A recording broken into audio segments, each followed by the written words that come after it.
We are live. We are live. And there is no one here, but that is okay. I'm here. Arwen's here. I guess that counts. Hi! I keep forgetting that StreamYard's killed the intros. Yeah. Well, actually, I refuse to pay like $300 for a lower tier, for their lowest tier. What was it? Something. I can't remember what it was. It was very bad. Yeah. And we were gonna knock Loki down if they wouldn't have given him 50% off. They were like, no, don't leave. And I was like, oh, okay, actually, we can do that. It's way more reasonable. Well, have you looked at oh god, I can never remember the name. It's like EVU or EQ. Okay. Yeah. They're $25 a month, and I think what you get for $25 a month, this was just browsing, so I don't quote me, is the same as what StreamYard used to offer. And is that correct? I did the annual one. Oh, okay. So you got the so you know I did the annual one, and then I think I did it accidentally for one more year. I made a deal with myself. If I'm not making any money on here, I'm not putting any money in. And so those first couple of years, I think I did end up putting money in, and then I forgot when it auto renewed. Because it let me know after it let me know after it renewed that it renewed. And there is nothing you can, and then that happened for like 3 years. So or 2 years or something. I can't remember what it was. Which is if that hurt my soul a little bit. Shit always renews at the worst time too. Yeah. It's like no matter, you could be like flushing gold when you first set something up, but then by the time that renew comes down, it's like, damn, I gotta eat. What the hell? Exactly. So, but you know, sorry, son, you're not getting dinner tonight. Right, my thing renewed. my StreamYard's renewed. Yes, it was not fun. But hey, you know what? Now we have new duck, which apparently does move. And I say apparently because I did watch it move. I just don't know why it moves or what triggers it. Yeah, I don't know. I'm keeping my eye on it though. It's I have seen it move. You saw it move too. Yeah. It like did a little nod. It was like boop. It like rolls its head back slightly and there's like there it goes. Boop. What, y'all? The one up in the corner. Yeah, it moved. I didn't see it. It moved right before because I said duck. And then it moved, and I thought that was the triggering word. And when I did it again, it didn't move, and I'm sad about that. Because I was gonna start asking it questions and like make it a character on the street. I'm very sad that I can't voice trigger it. I was inventing a whole bit in my head, and then the stream crashed. Oh my god! Well, Eris, do you want to pull up the thing I sent you right before the show? Yes, it is beautiful.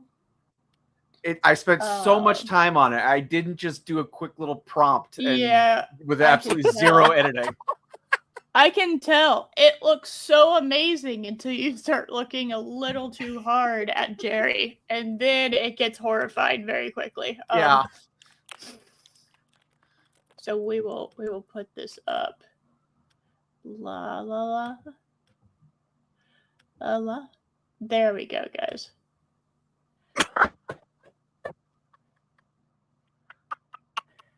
How did it take me so long to realize Arwen was wearing a green dress? And the thing. I can't believe I just realized that was happening. The stain was the first thing I saw. I was like, oh my god. And then the fox and then the Fez Kitty. Get your Jerry, Tom. You get him. I'm Jerry's. I didn't tell it anything about Tom and Jerry. It just did that. Oh my god, that's. All I said was a Looney Tunes art style. That's all I gave it. Oh, I like that. It's a little funky up there. That's all, folks. That's all, folks. To be fair, I will say I don't know what happened to Grok. Like sometime last year, it was like towards the end. I don't really know what happened with it, but it stopped being as good. Yeah. And I have used Gemini quite a bit, for fun, just like for the little slideshow things that we've done, and I actually think I prefer it now, for a little bit more accuracy on that. So, but I might just be, I don't know. I think I prefer Gemini now. Also, Grok's image count has substantially decreased. I used to get a decent chunk as a free person on Twitter, and now I get 10. Yeah, and that's it. That's all I get. It's 10. I get that Grok is Elon's baby, and that's, of course he's going to advertise it, but I swear to God, every time I log on Twitter, there's Elon in my face pushing Grok. So I'm just tired of it. I won't use it out of principle. Well, see, that's your problem, Arwen. You logged on to Twitter. I know, right? Right. And he's like, look at what Grok. I and I'm like, ugh. I basically only use Twitter now just to get the link to do this show. Oh, that's all I use Twitter for the most part.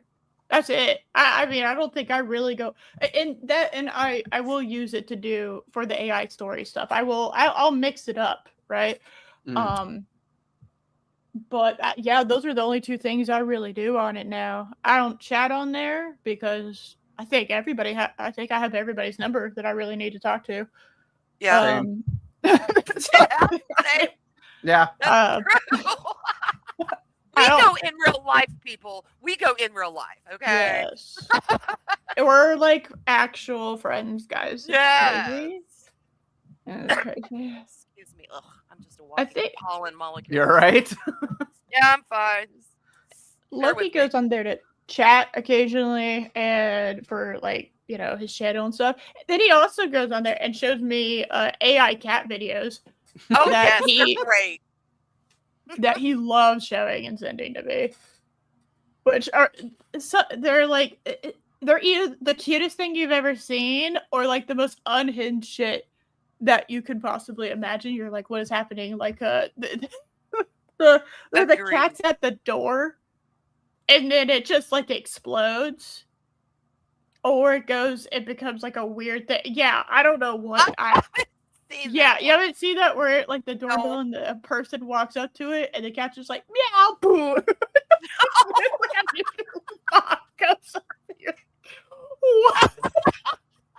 I don't know how I missed that one, but I did. Yeah, it's just like what the hell's happening? Anyway. My main AI cat thing that I follow, I guess, account, profile, whatever, on Twitter is cat foo. I got to get my daily dose of cat foo. It takes all the cats and puts them in the old martial arts movies. they're so good. Cat foo is just legend. They did a tribute to Chuck Norris, a little tribute. I was like, y'all, won my heart. So hold on a second. I need to find. Okay, it's the Lord of the Rings, The Hunt for Gollum. Is that an animated movie? I don't know. I honestly don't know. Yeah. Okay. I can't figure out what they're doing with it. I sure fucking hope it is because Andy Serkis has been officially confirmed for the role of Aragorn. So. Can you imagine? It better be animated. Isn't he also directing it? I don't know. I thought he was directing something with Gollum. And playing Gollum, I would imagine. This movie starring Andy Serkis in every role. I mean, I'd be okay with that. I'd watch it. Absolutely. I trust him with source material. Let's put it that way. But I cannot see him as Aragorn unless he is a master of voice acting, which obviously he's got the talent in that. But if he could do that voice and make us believe it is Vigil, then more power to him. But it would have to be animated. Ain't no way that guy looks like fucking Aragorn, and no amount of makeup and prosthetics would do it. No offense to him. Shut up, Adega. There's an odd sound that says that's right. Oh no. Bear fox butt.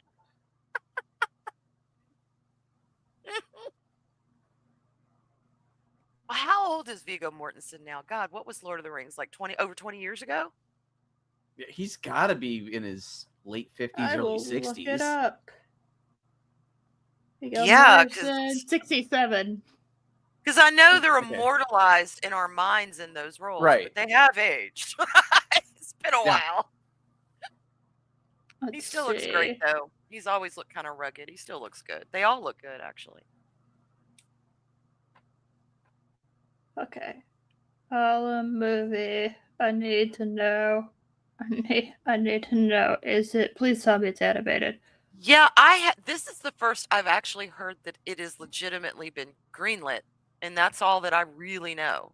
That they're like, yeah, this very much could happen. But are you looking forward to the Stephen Colbert one? No. Okay, I have feelings. On one hand, it is Stephen Colbert, and we all know what a train wreck that involves. But on the other hand, I think the guy is a legitimate. He is a legitimate fan. I will grant him that. Yeah. However, he's writing it with his son, who worked on Rise of Skywalker. I'm hoping he just served coffee at Rise of Skywalker. Okay. And he handed out the pencils at the first dude. They know they're not using fucking pencils in that writing room. Gotta take notes on their scripts. But so that's why I'm like, I don't know if if he's a legit Tolkien, no matter what, ride or die, regardless of what his politics are, then I'm okay with that. You can separate the two, but can he separate the two? I don't know. That's my question. Yeah.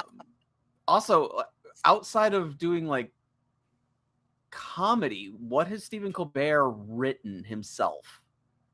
You know what? That's a very good question. Let me. See, that's another thing that I'm concerned about. Like, yes, he's had a very long career, but it's been as a performer and comedy writer.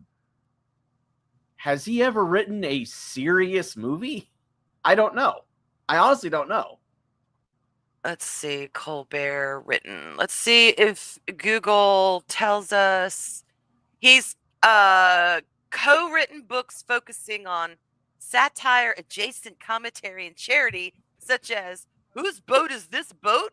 Comments that don't help in the aftermath of a hurricane. That's the whole name of the book. And it raised money for charity. And he also wrote Stephen Colbert's Midnight Confessions. I am not encouraged. All right, so this is kind of concerning. The Hunt for Gollum 2027, will it be animated? No! The Lord of the Rings The Hunt for Gollum, scheduled in December 2027, will not be animated. It is confirmed to be a live-action feature film. Okay, then. And Andy Serkis is possibly Aragorn? No, he's a fish. He is. He officially has confirmed that he is. Oh. That is a confirmed casting. I still assume he's playing Gollum as well. Even if it's just doing the vocal work for it, because he's like, yeah, I'm not crouching down anymore. Okay, so also Ian McKellen is going to be Gandalf and Elijah Wood is going to be Frodo. So I'm sorry, what? Now, in fairness, Elijah Wood is one of those people who does not age. No, he's eternal. Okay. Doesn't. I saw him and I'm like, aside from a little bit of gray, dude, you look the same as you did 50 years ago or however long when he was a kid. Yeah. He's been acting literally since he was a kid. He was in Back to the Future, too. Oh my God. Y'all remember that movie Avalon? It's not a very well-known movie, but it is a very good movie when you see it. It's about Jewish immigrants or Italian immigrants. It's about immigrants that come in to America and then they raise their family. I think it's like in the 40s and 50s. He plays the young son of Adrian. What's his face plays the lead dude. Anyway, that's where I first saw him. He's like 8 or 9 years old, and he was so good in that movie. So good. What was the the murder movie he made with Macaulay Culkin? I do not know. Oh, because he was the bad guy in that, if I remember. He was the evil kid. Was he really? Yeah. He It was like it's been so long since I've seen it, but it was like it was like two stepbrothers and one like wanted to like blame the murder on his stepbrother or something like that. Oh, I don't know, but he is really so good in everything he does. I mean, good actor. So he's in it. Yay! I'm a dumbass. I misread the title. It was being recast, not he is recast as fucking Aragon. I'm sorry. Okay. I'm sorry. I was like, okay, this is the stupidest thing I've ever fucking heard of. Why the hell is Andy Serkis playing that when they wanted a younger guy? What the shit? Yeah, you're 6 years younger than him, but what? No, he confirms that he is officially being recast. Okay. All right. I feel like my sanity has been brought back. I was losing. I've been silently losing my shit over here. Confused. I was just like, okay, no, this is wrong. No, I flipped a few words around, and shockingly, that made a sentence completely different. So. Words matter. Order of words matter. True. So, and hello everyone. What a bizarre thing. I'm so happy. I'm so happy I continued digging because I was gonna fucking lose my mind on that. Okay. All right. I feel a lot more confident in that movie just by the fact that I reread that. Okay. We're fine. Okay. We're good. Okay. And yeah, obviously he's coming back as Gollum. So, all right. Sanity has once again been brought to the show. It will shortly be evacuated. But you know, it's all good. Jesus Christ.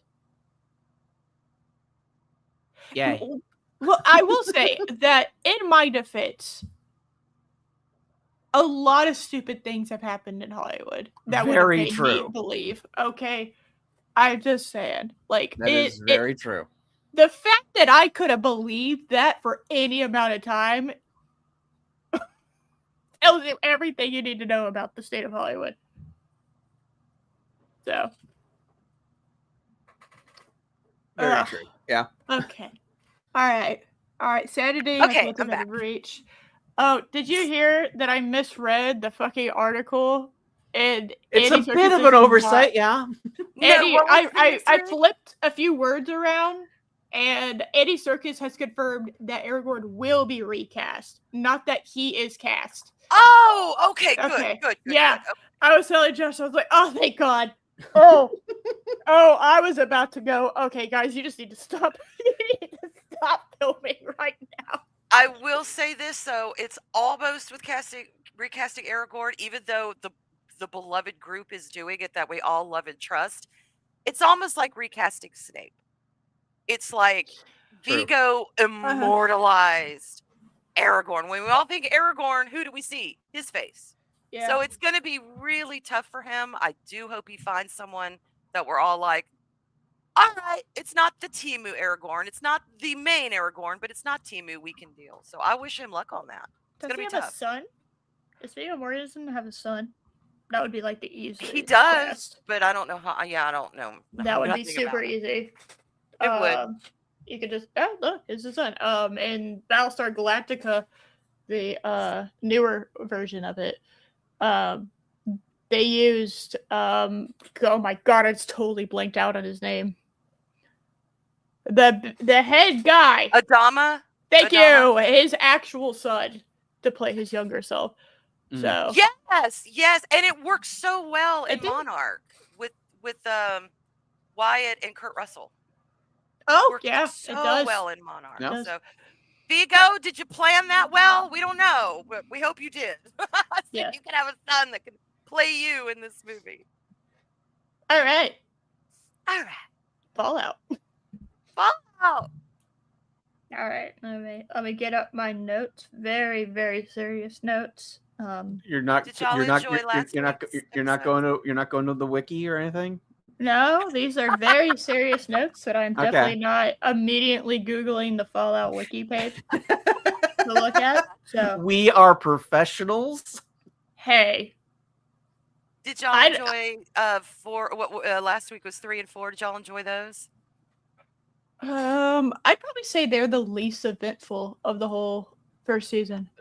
The 3 and 4 are probably like. There's a lot of filler, mostly. Yes, I agree. Yeah. I do agree with that. Getting you from point A to point B. Yeah. It's kind of And one of the things you missed in our discussion was how I do have an issue with the lack of consequences. Like, he slices off her finger and then she immediately gets one back. Yeah, he ruined that for me. I didn't even dawn on me. Yeah, that was like- a rough scene. That I was like, oh damn! But then, like you say, there it is. Like literally, like 15 minutes later, she gets a new finger put back on. Yeah.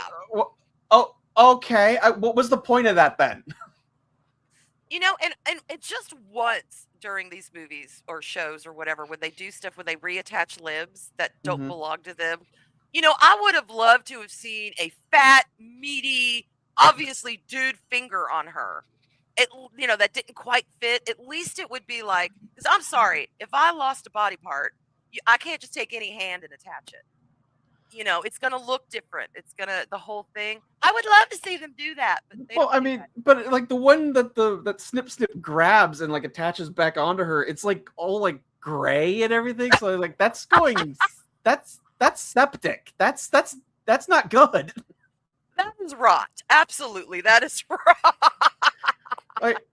Well, there's more living tissue. It outweighs it. It'll totally win. That's not how it works. Dead tissue on living tissue. The dead tissue tends to win. Yeah. Yes, it does.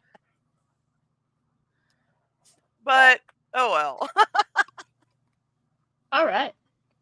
Let's see. Sensei, you've seen the whole thing before, right? Yes, this is my second watch through. Your second watch through. Your favorite characters. Start us off, Josh. Thaddeus and Maximus. I love Maximus so much. He's not insufferable at all. He's not. He definitely learned from his mistakes, and he definitely doesn't repeat them constantly. Yeah. In a lot of ways, he's as naive as Lucy is on something. But that was another thing we were saying last week.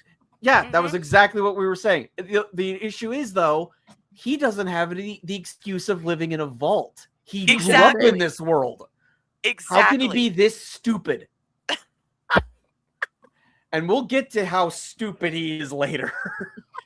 He does several big dumbs in the following episodes. I love him though. I just, especially in these two episodes. It's the last episode 6. Yeah, well, we'll get. But there's one expression and reaction that he gives that's A plus. Oh no. There is a reaction that he has. I think in this episode where I'm like, or it's the next one. I can't remember, and I'm like, yay, correct. Where's this been? Yeah. Anyway, season 1, episodes 5 and 6. Before I forget, Sensei, send me this picture, please. I want to make it my desktop. It makes me so happy to look at it. It does. Okay, all right, I'll do that. Thank you. So Thaddeus and Maximus, they're just kind of chilling by the fire. Which didn't Wilzig make like a whole deal about how having a fire at night's like a beacon towards like everything evil in the area? Brings roaches and all that stuff. No. And, So they left that area. So they ended a chapter, right? And they're now in a different area. There's different things that are going to happen as a result. It's a video game, Josh. You know. I mean, they're like in an abandoned like railroad railroad station, so you know there's a roof, so therefore they're in a safe zone. So it works. Yeah, they're not Yeah. attracted. You're not out in the middle. You know, there is a invisible wall. It's a safe area, like in Resident Evil. You have a safe room, right? And they got there, and all of a sudden, all the evil things that were right outside that door went poof. Right. Like, they're in the safe zone. We can't go in there.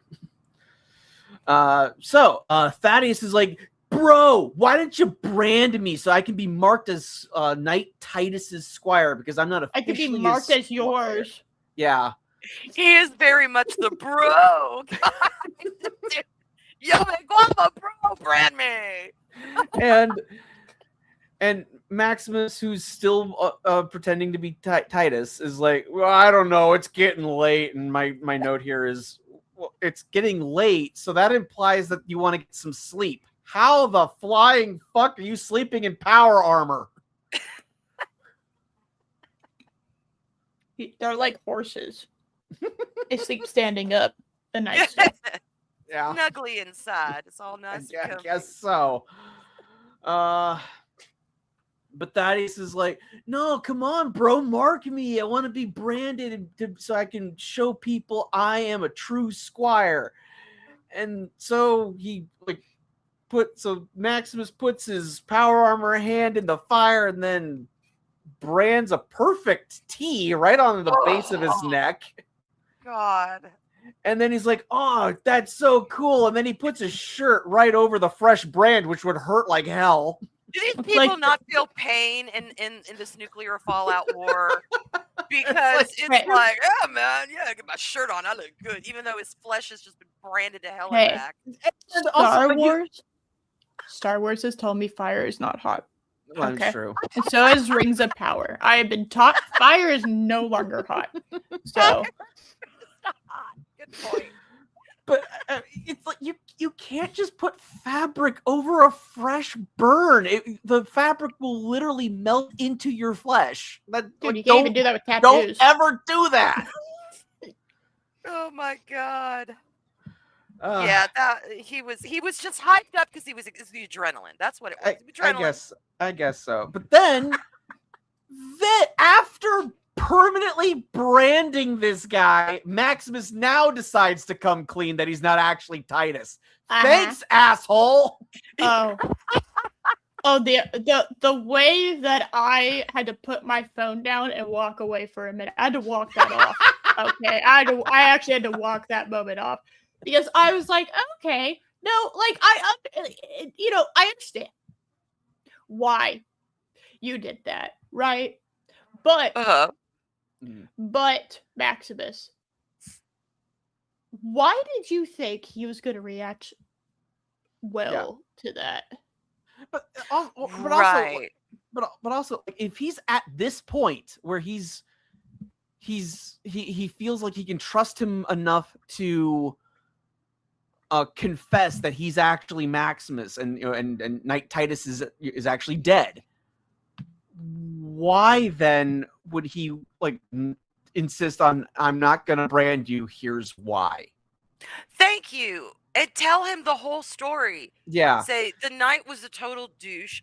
He's charged into something, and he could have left out the part where he paused, but at the end of the day, he did kill the bear, and the guy was mauled to filth and back by the time the bear got shot. He couldn't have done anything about that.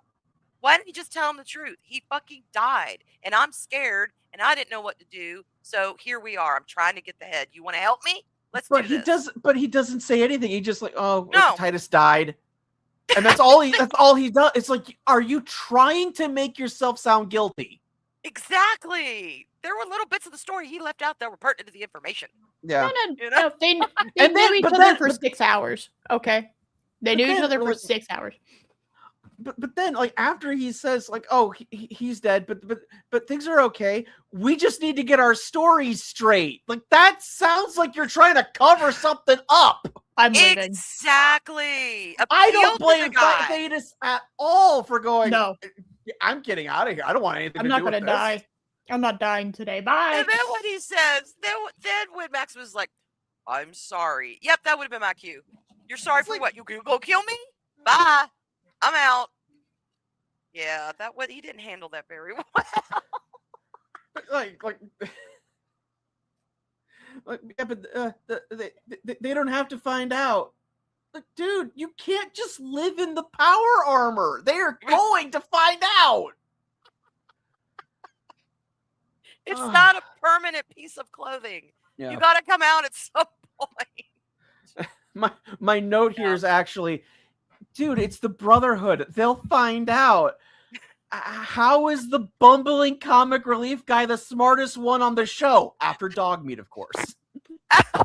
Ben Ghoul. Yeah. Agreed. I mean, again, after Dogmeat. Dogmeat's the MVP. Yeah, none of this went down real well, did it? Yeah. And then he's like, I'm sorry. And he's like ready to kill him. Like, yeah, I'm sorry about this. Like, what? Like, so you're going to kill Thaddeus to cover up your lies. I'm sorry, this is not a good character.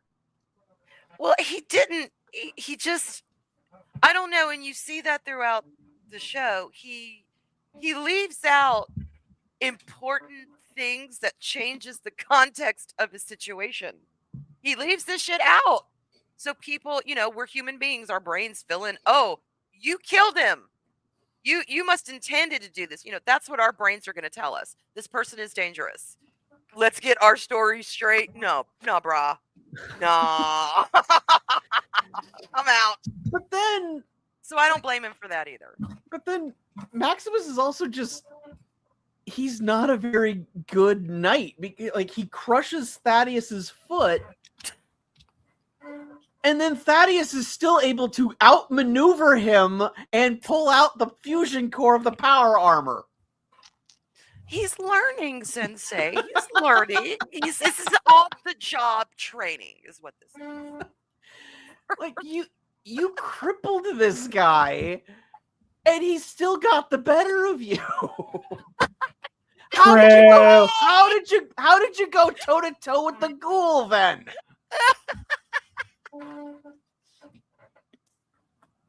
Oh my god. Now, I do appreciate that that this is a show don't tell, because this is like the first time they've really illustrated the fusion cores, which are like, that's how you need to power the power armor in the games. So like, this is the first time we're seeing that in the show, and it demonstrates that, I thought, pretty effectively. Like, he takes it out, and he's now stuck. He's done. Which you would think there would be some sort of manual release, like, should the fusion core run out of power or something. Yeah, because that's what happens in the games. If your fusion core runs out of juice, you can still get out of it. What do they call those? A fail safe, switch, something. They definitely needed that.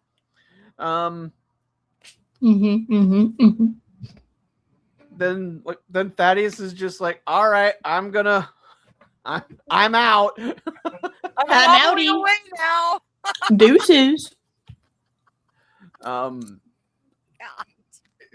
He just like gathers up the stuff, and he starts waddling away. It's like, I have some questions here.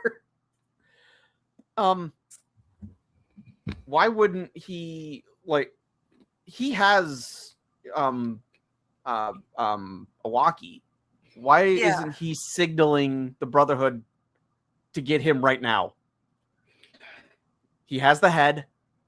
He's no longer needed to have. He's no longer needing to be beholden to his knight, because his knight's a fraud. So just call the Brotherhood. And that way he's like, I've secured the head, and I've captured a traitor. I didn't think of that. Why the hell didn't he just? Why isn't he just? I don't know. The satellite phone ran out of battery. Okay, All right, he has I'll to go go with that. charge it. All right, I'll he has go to go down to his local convenience store, buy a charger. Okay, and he has to go find a place to plug it in. But his foot's also crushed. Yeah, it'll He be did fine. have He'll the walk it head? off. So, okay, well, hold on. Yeah, he So- did have that. Okay, so he has a crushed foot right now, right? I don't know how the hell he's walking on it, but okay. Exact. Well, so here's another question: if he can't, for whatever reason, contact the Brotherhood, and he needs to go somewhere to actually make contact, or go get to a rendezvous, Mm-hmm. why doesn't he just open up the faceplate of the power armor, kill Maximus, take him out, put in the fusion cord, and then use the power armor to walk across the area, so he has a little more protection, and his foot is now not having to walk on the actual ground. No, he rubbed some dirt in it, Josh. He's fine. Okay.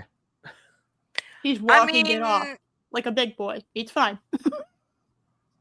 I know we don't know this. I don't know if I should say this yet or not. What do you mean? Is it anything in season 1? It is, but it has to do with this foot, but I don't think we've seen it yet. No, he hasn't met the snake oil salesman guy yet. Oh, okay. Okay, that's what you're talking about. But it is relevant to the conversation. Yeah, but why isn't he doing it now? That's what I mean. Okay, I'll just say this. When we eventually see his foot, his fucking big toes, not even, it's just flopping in the wind. It is There is crushed. no way he could walk on this foot, is my point. Yes. Right. And in the games, we have seen that there are Brotherhood members who have lost a leg that can still use power armor. Yes. And that makes sense. That makes sense. Because it is, like you said, it gives you all that protection. It's powered, so it's going to move easily. Right. Yeah, that does. But I do like Thaddeus, though. At first, I was like, "You're a bitch," and then I'm like, you know what? I don't blame you for doing half the shit you did. I'm with you, Thaddeus. I'm with you.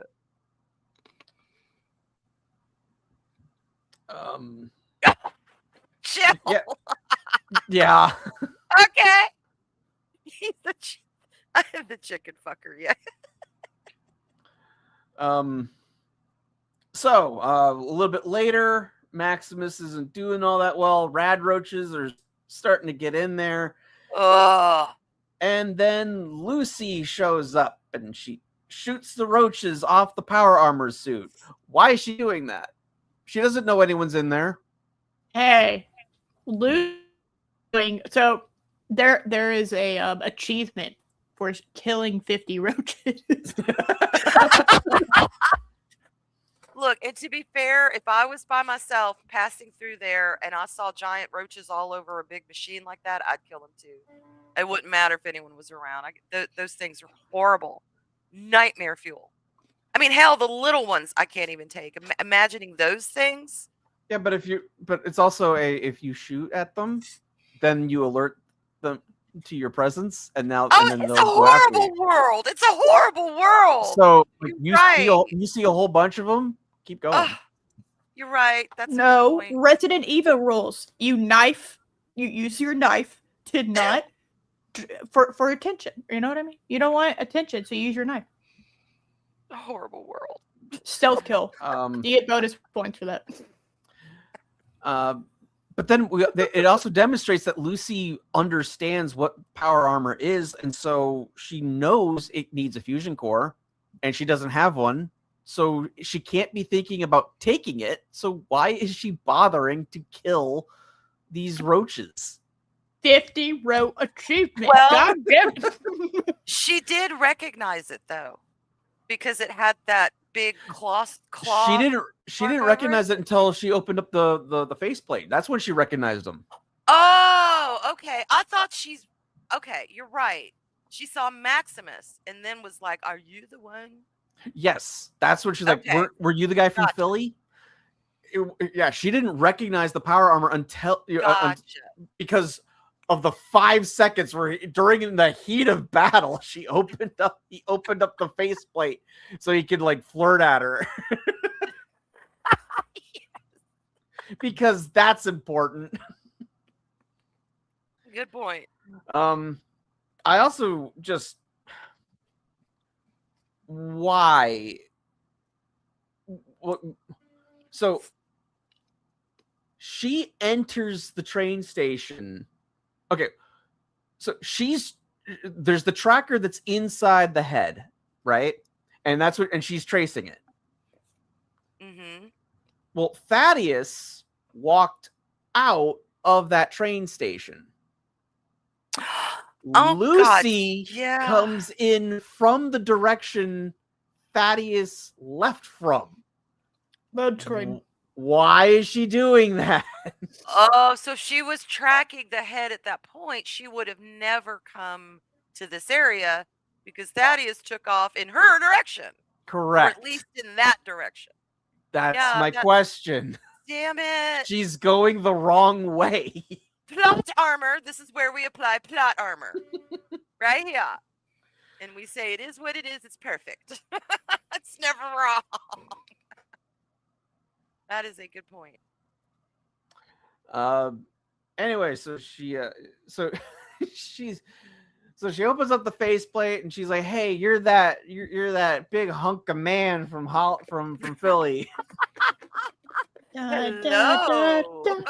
I'm feeling. I saw your face for like 5 seconds. Yeah, but oh my goodness, so many people have been trying to kill me. I don't know if I can trust you. This guy took 50 bullets for you out of everyone. Shouldn't you be able to trust him? It's like of all the people. Oh God, poor Lucy. At that point, though, I'm kind of I agree with her. It's like Jesus Christ. Ever since I came above the vault, everything in this fucking world's been trying to ice me. Are you cool or not? I mean, that's how I would be. Can I trust you? Like, are you not going to hit me? Because I'm going to blow your head off if you move. But he's dreamy, Sensei. He's dreamy. He winked at her. That is true. Oh, Eris, hey. how did I describe it last week? He made her feel squishy. Yeah, that was unfortunate that you decided to reuse that again. I just like the idea that this is the first guy that she saw that was even kind of attractive that isn't related to her. Yeah. That's a good point. That's fair. Not related to her. That comes into play big time in season 2. It isn't a raider. I should be more specific about that too. It's not her raider dead husband. Yeah. that was a rough wedding night, okay? Hey. Shortest marriage ever. I don't know. I mean, there might be some Hollywood marriages that were shorter. I could see that. I could see that. Anyway, so he recognizes that she has radiation sickness, and he's like, "I got rat away. Just let me out, and you can have it." She eventually is like, "Okay," and she gets him out, and then she collapses. And then for whatever reason, he continues to hold on to I'm Knight Titus. Why? She doesn't give a shit. I think because that has been his entire dream and goal in life is to be a knight. Now, I wish he had said, I am Knight Maximus. Own that shit, boy. You're in the suit. Say it with your whole chest. But he's not quite there yet. I think that's why he did it. He's going for the whole, he still believes in the, they're the good guys and they're the saviors and I'm here to, you can trust me. I'm a knight. You can trust me. I have a code. That's the way I kind of took that. That's fair. I think that is fair. Yeah. I think he thinks without that suit and without that title, he's a nobody. He's just a survivor that got picked up as a kid. And but he's still using the Titus name, even though the actual Brotherhood now knows that's fake. Yeah, that's why I said Boy, use Maximus, but nah, he's sticking with Titus. He hasn't claimed it for himself yet. Then we cut back to the vault, and we see the Norman. I think it is the most interesting storyline. Can I just say this was the time when I really started digging Norm, digging him. I'm like, he's a dark horse. I like Norm. He's smart. I think after the Ghoul, Norm is the most interesting character. Yes, agreed. Yeah, I mean, he's so different than Lucy. And that's when you go, all right, we know who Dad's favorite was. Yeah. And we also know who the information gatherer in the family is. Yeah. It's Norm. Yes. He's Norm! He's the note taker in D&D sessions for sure. Yes, he is. He's a scribe, damn it. Gets that shit down. R.I.P. George Wendt. Oh my God. Who I actually met at a con a couple years ago. Nice guy. Really? Yeah? Yeah. Let's see. So they're Norm and Chet are still investigating Vault 32, and they find some bodies by Vault 30 at the Vault 31 door, and on the wall, scribbled in blood, is "We know what's in there." Okay, yeah.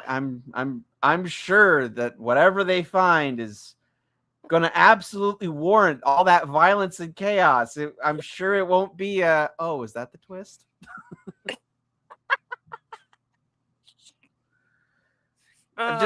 Just saying, if you're going to have like that much of a thing, it needs to be there. Right? It needs to warrant the mass deaths.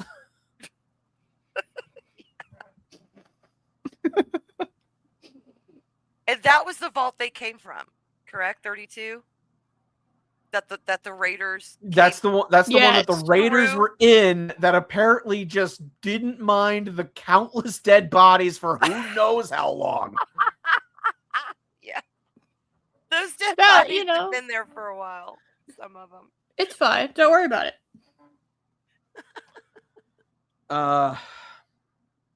Let's see. So they end up going back to Vault 33, and Betty sees them, and she's like, "What were you boys doing?" And they're like, working the crops." Taters! We doing taters. What's taters, eh? She's like, yay. I just love Leslie. I like him so much. I have issues with how she's written, but the actress is fantastic. Yeah. She is doing what she is doing with that, and it's like, you are marvelous. But yeah, I agree. I mean, I even have it in my notes. Like, Betty gives them a look of, "Sure you were." She does, sure. Back to Lucy and Maximus. Are you going to cheer, Eris? You're supposed to cheer. Hey, I'm here to be different. Okay. Right. We're in a different section of the story, guys. Woo! Woo! So something that Maximus did. Something that Maximus is doing something that he did not do back in Philly. Okay, he's learning. He's hiding the power armor. How the hell did he move it?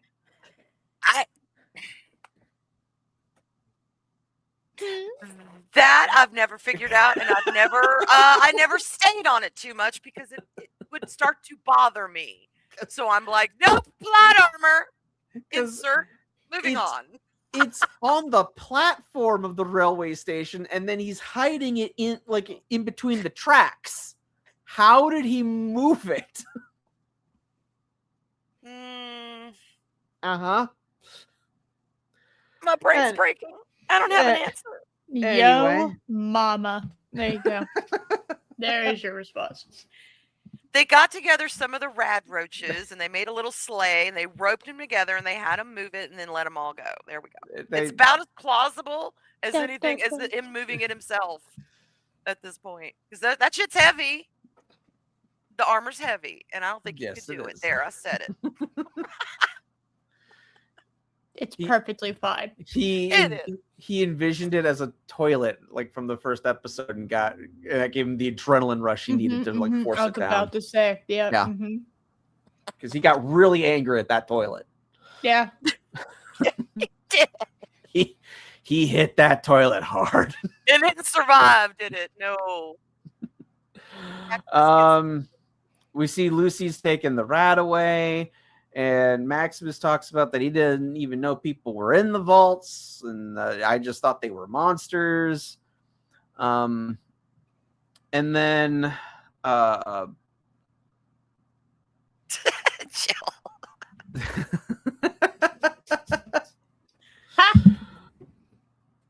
and then I appreciate Lucy realizing, okay, everyone seems to be after this damn head. So let's work together. I want the protection of the Brotherhood's guns. Yeah. And in exchange, we can use my tracker to follow to get to the head if the Brotherhood will then send a couple of knights to get my dad. I appreciate her trying to barter. I do too. It's showing that handshake. It's like, okay, all right, we're learning. I like the bargain. I like showing a character learning. Yeah. I really hope she doesn't revert later. Yeah, I'm definitely not taking this serious. I'm very much taking this seriously. I'm sorry. Because this was the breaking point for Lucy, and she evolves, and she never goes backwards, ever. Not one time. Correct. And while it might be over dramatic, I don't care. I love that the Battle Hymn of the Republic started playing. Oh, so did I. I was like, let's go, bitches. Yeah. Me too. 1,000%. Is it over the top? Yes. I don't care. I agree. I needed that moment. I was like, come on, let's do this. I'm with you. Let's go. Is that okay? You did not approve? The Battle of the Republic? Battle of the Hymn Republic. Battle Hymn of the Republic. That's what they played. Yeah. Okay. You know, maybe I'm just not remembering. Oh, yeah, that one. Yeah. That's what that's called? Yeah. You didn't know that? No, I just knew the song existed. I didn't know what the name was. Mm-hmm. Okay. Hey, I am big brain. This is a cultured show, okay? I have the power to nuke you off this. Yeah. Back to Vault 33. I can smite you if I want.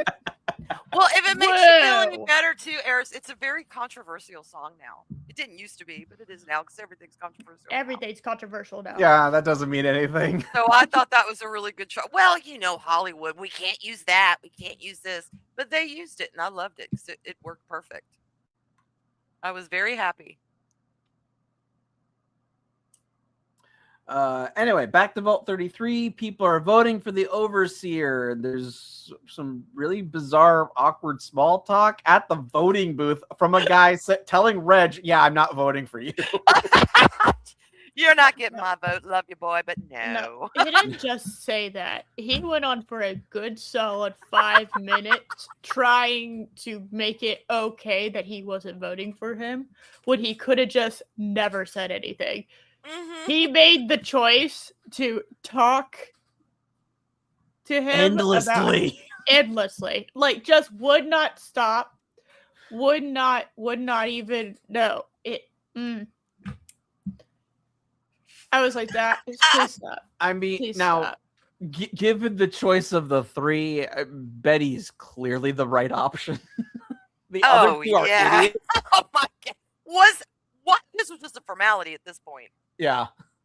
This was just like, hey, we got to go through the motions. I think later they even mentioned it was like a 98% victory.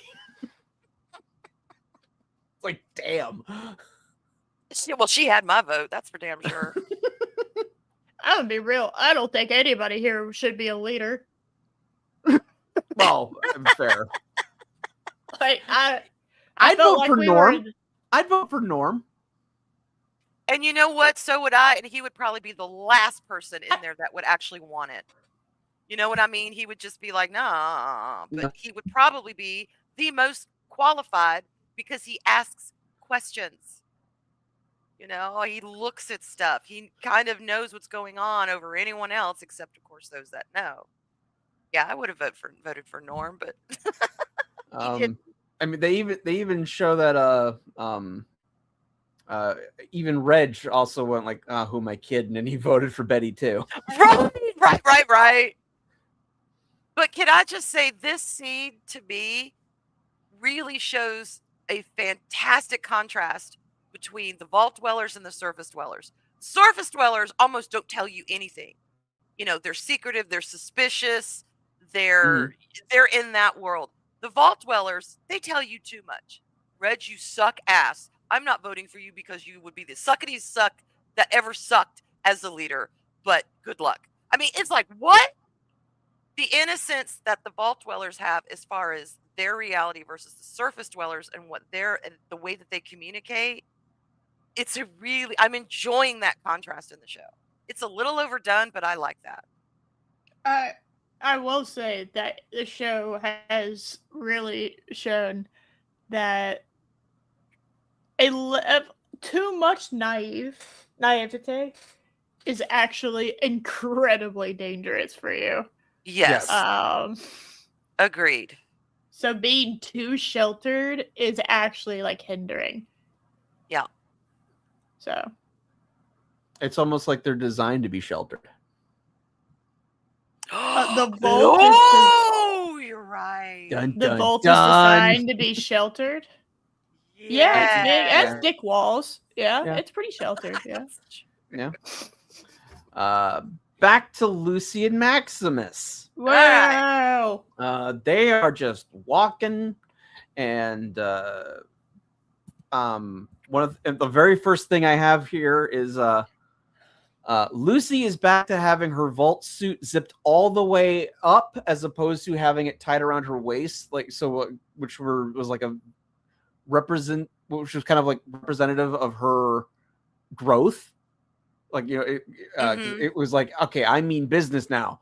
And now she's right back to having it like all the way zipped up properly, and she's going back to the okie dokie persona. And I say this right here in my notes. You can do this once, but you have to be very careful. If you do this too often, it doesn't show her learning. It shows Lucy just being reset as a character. She would never be reset as a character. How dare you, John?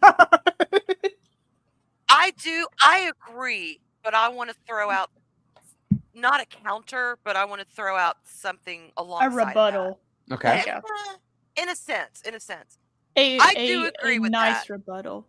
Yes, is that because I absolutely agree. You can't keep her in this world and have her constantly going back to pure vault dweller. It will slow her growth. It will be like, what the fuck? She went from this idyllic life to basically carrying around a head and being people trying to kill her everywhere she goes. She's going to have to adapt and learn. But at the same time, it's still only been about a week, I think, that they've been out. Yes, but that's also, but it's also like, you weren't here last week when we went over it, but she went from getting attacked by her husband. Yes. Seeing many of presumably multiple friends of hers in the vault die. Seeing her father kidnapped. Seeing a man's foot get blown off. Yes, that scene still gets me. Yes. That's a game changer right there. She had to the guy then telling her, "You're the future, but I'm not going to actually tell you why." And then, oh, by the way, cut off my head. That's yes. No, it's perfectly normal thing to ask. What do you mean? And then almost have her organs harvested. Oh, true, but it's better than being trafficked. Very true. Yeah. Mm-hmm. Then she demands that the ghouls be let out. The feral ones attack, causing the other people to die. And then Martha, why did you say that name, attacks her, forcing her to have her very first kill. Yeah, yes. And she never, all of that happened within about 4 days. And we never really see her have to deal with this trauma. Okay. Possibly 2 reasons for that. Just thinking of her as a character. Right now, the worst we've seen her as far as her reactions is when she meets back up with Maximus underneath the little train area, and she's got the sickness, and then she just hurls everywhere, and the radio sickness has gotten to her. Everything's gotten to her. She's like, everyone's trying to kill me. What the fuck? And then we see them talking, and she makes that deal. Okay, look, I've got the tracker. You've got the head, blah, blah, blah. That one, honestly, she really hasn't had time to assimilate this stuff and to really I'm not saying she needs to, like, we need to have her, like, moping the entire time, but right. No, I agree. Give her a moment where she has to, like, soak in what's happened in a very short amount of time. That is what they need for her, because right now I could see as a character she's having to deal with all this crap in a really short amount of time. Now she finally has a focus on, okay, I've got the tracker, I've got protection, we're gonna go get the head, then he's gonna send his knights, I'm gonna get my dad. It's like, yay, we have a point now, we have a focus. So she is going to revert back to her core personality with what she knows, with the okie dokies, with that. So I kind of see why she still is as she is at the moment. And I can also grant her kind of like reverting back to her true self as a coping mechanism. Yes, it's a comfort zone. I can grant you that as well. Yeah. But as the show goes on, it gets harder and harder for me to buy that. That's where I absolutely agree with you. I think at this point, I'm comfortable with who she is, but as the show goes, because she will not be the same person. When you go through any kind of tragedy, no matter what it is, you end up on the other side. You are changed. Doesn't mean you're not going to be, that she won't have her personality, but she will have to have some sort of gravity, and her worldview will be changed. It has to be. It's not the same. Well, and like at some point, it worked. I thought it worked really, really well when she comes out to the ghoul, and he's desperate for the medicine, and she's like, so if you don't get that stuff, you turn into those things. All right, well, I might be like you, or no, I might end up looking like you one day, but I will never be you. And then she hands him the medicine he needs, and then just walks off. That I thought worked extremely well, because it was showing her she's still the kind-hearted person, but she's not the naive fool anymore. Yes, exactly. Exactly. And if they keep on that trajectory, she'll be incredible. That's the issue, because because soon we'll get to a scene with Maximus and a bridge that will undermine this. Oh my god. See, this is why I don't disagree with you. This is why I'm like, yeah, I see what you're saying. Yes. That's a good point. The bridge is my favorite Maximus scene. I'm going to go ahead and say it. I mean, that's such a good Maximus scene. I genuinely enjoyed that, and I immediately hated Lucy during that. Again, because I was like, oh look, she's growing. Never mind. Because, like, okay, and there is her going to, okay, slowly growing. But I'm sorry, what on earth has happened to you up here that has made you go, yeah, I trust you? But see, okay, at the same time, y'all, it is just, and she doesn't know, but I'm sitting here thinking, and when I saw those creepy people, and she's like, okay, this is what we're going to do, that's what I would do. No, I understand. I would be like, you just stay on your side. That's probably what I would do too. All would be good. But okay, hold, we haven't gotten to the bridge scene yet. Oh, right. Shit, Sorry. I got okay. excited because I do love the bridge scene, and I was like, oh, we can talk about the scene that I really, really like. Okay. But we haven't gotten there yet. No, I'm sorry. We jumped. They're just walking. They're just walking. And she's like, so can you give me a rundown of the last 200 years? Oh, yes, you're right. Yeah. Oh, just like a quick, like, Wikipedia article, right? Cliff Notes version. Because in the post-apocalypse, you can just go to your local library. Can you make me a pie chart? Just real quick. Just a flow chart. Yeah, that's all. And he's like, well, the bombs fell when I was a kid, and I don't know why, but Lucy's like, oh, is that what your brotherhood told you? You think he's making it up? Like, what are you doing, lady? Yeah, she really has no concept that he's been here. Listen to him. You need to listen to him for a change, not just the books. Hear what he has to say. And then he's like, so were you just planning on like just taking the head to some random warlord and just hoping things would work out? And she's like, well, yeah. Yeah. Yeah. That was kind of the plan. I mean, if I had been her at that point, I would have asked him, well, what do you suggest? What else am I supposed to do? Yes. Like, you got any better ideas? Correct. Yeah. That's my only option. Yeah.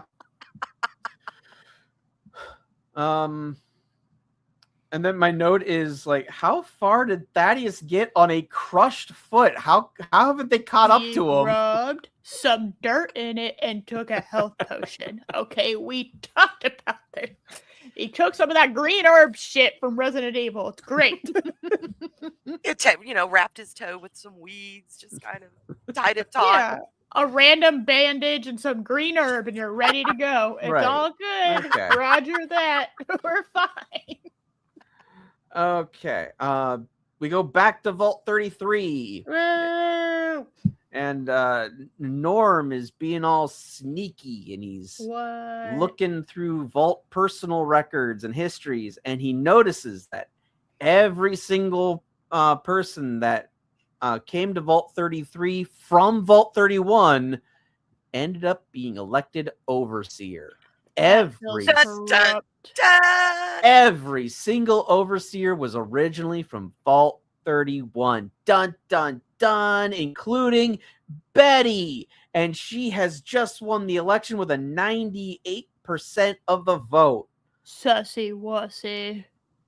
Worthy of a massive ass Jello cake. That's right. And can I just say real quick, this is no shade to the actor. I am thoroughly enjoying his performance. And next to Coop, he is one of my favorites. But the guy they cast to play Norm just looks like he'd be skeeving around corners and shit. Right? Information. I mean, it's so true. I totally buy it. Yeah, I do not have any issues with the casting of the show. None. I love it. Hey, good for him for getting some plum work. As an actor. Yeah. Good for you, dude. Pay your bills. As opposed to apricot work. I get it. Good. It was a joke. And And then you see Norm congratulate her. He's extremely like skeptical of her, but he still takes the cake, which is a good man because you never let cake go to waste. That's my motto. For real. That's prom dessert in the vaults. Grab your cake. That's right. And the last cake, the wedding cake, didn't work out too well. I know that was such a crime. Like I know, yeah, the whole massacre happened, but they ruined the cake. The cake. Where are your priorities? Agreed. Then it cuts back to Lucy and Maximus. And this is where we have the bridge scene. Okay. Yeah. The bridge scene is great. That's true, Ram Bam. The cake is not a lie in Fallout. No, it's real and edible. Oh God, 200-year-old Jello. Maybe it's not edible. Well, the Jello's not 200 years old. No. The gelatin powder inside. Because surely it is Jello. That I don't even know if that would go bad though. Hold on, I'm good. That's very important. Lifetime preservative, you know. Powdered Jello. Jello's like expire tardigrades. They just can survive anything. Oh, so this is fun. It does not expire in the traditional sense. That just makes it sound appetizing. Oh my God. The eternal substance. It has an indefinite shelf life if kept in a sealed and cool, dry pantry. So they could make Jello. Oh no, this gets better. It can last for years, but once you open it, you have 3 to 6 months. So hopefully nobody opened the Jello before we went under for 200 years. Because, woo, buddy. Okay. You know how some people don't know what good food is until they have good food? True. I feel like they don't know what good Jello is. I just have a suspicion. God. Yeah.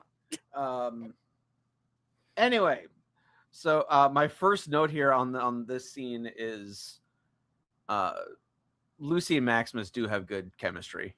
The actors fantastic. The actors do play off each other very, very well. Yes, I agree. Yes. And to me, in a show, if the leads don't have that perfect chemistry, it will ruin it for me. It yes. will. And these leads, they all fantastic. There's a reason why they have usually get the top 5 choices and have them do readings together to see who has the best chemistry. Yeah, it's so important. They come to a bridge, so that's a real civil engineer bridge review that we need. I don't know if any of you are familiar with him. That's what he does. Oh my God. But then there's 2 extremely trustworthy people on the other side. Mm-hmm. Mm-hmm. Yeah. And I'm shooting them immediately, just so we're clear. If I'm playing this game, they're immediately gonna die. Why? Because when I put my gun over them, they're obviously gonna end up red. So I know they're an very true. Die. Yes. Especially when it says Raider over their heads. It's well, I know I don't think I can trust you. Raider and cannibal type. Oh, okay. Fiend. Yes, Fiend. Oh yes, Fiend. You're oh yeah, you're gonna die anyway. Yeah. I mean, Raider could be romantic. Raider. Are they good Raider? Are they the bad boy who's with the heart of gold? Fiend just sounds like you take him out. You don't ask questions. I don't know. The bad boy tried to kill whatever. I was gonna say Lucy has experience with raiders. I mean, that's true. Hey, maybe that's why she immediately went after Maximus, right? So she had a taste of what a bad boy was like, and then she immediately went, I need a fucking knight in shining armor. And lo and behold, Maximus walked into There you go. See? That's right. stick with the good boys. These bad boys are crazy on the surface. I need to get with someone who's so chaste that he doesn't even know how his cock works. Doesn't even know it's called that. He's just like, what? Exactly. Makes I am concerned that I have now heard Josh say that. So, You're welcome. thank you. Thank you. That was great. Wonderful. I mean, What a wonderful this moment for man the show. describes it as a pimple, like a pimple being popped. Yeah. So yes, he does have some naivete as well. Just a little bit, and that's all Yeah. gross. That is absolutely the most disgusting way I've ever heard that described. Yeah. I agree. Really? You know what a pimple is, but you don't know about that? Seriously? Really, dude? Okay, sure. Anyway, so both people the groups are on Started the this. two sides of the bridge, and they're at an impasse, and they're like, "Hey, you armed?" And Maximus wisely says no, and then Lucy is an idiot who goes like, "Wait, yeah, we are. What are you doing? Like, lady, what are you doing?" She's holding on to hope that there's still humanity left and that these creeps are going to try and kill them too. Right. These are the people I'm going to choose to trust. Right. These I mean, she people. could have Right. been a little more choosy, but it is what Yeah. it is. So Lucy tries to broker an understanding, and she's like, "You guys cross on that side, we'll cross on the other side, and we'll just keep our hands up." Now, that's fine, but the fact that she refused to give the trained soldier her weapon when dealing with these complete unknowns who look like very fine, upstanding citizens. Sure. I'd let him babysit my kid. Right. Yeah. I would willingly let them into my house for 3 hours. Yeah. They can live in my attic. It'd be fine. Can live in my wall and I wouldn't have any fear. I'd be okay. Yeah. Yeah. Yeah, that was a what girl, what are you doing? I agree. That moment. Yeah. No, like, my note here is Lucy deserves a Darwin Award, but she has character shields. Dude, like, she went from not trusting anyone when she approached Maximus to, oh no, I have to trust everyone again. It's like, no, right. No. You there's a middle. There's a happy medium. You can trust but verify. Okay. Right. So you can be like, I okay, like that. these are good people, but keep your gun pointed at them. Yeah. There you go. That way, if they end up not being good people, you shoot them. But then when they lift their arms, they notice Lucy's pit boy, which, because they're cannibals, that tells them, oh, that's actually like really, really good meat. Yeah, I never thought of it that way, but yeah. Oh, you And could so have just that's immediately when they went, okay. Dude. They draw their weapons. Maximus quickly grabs Lucy's gun, kills them both, but he gets shot in the arm. And which is, the arm shot. That's always the most devastating place for a main character to get shot.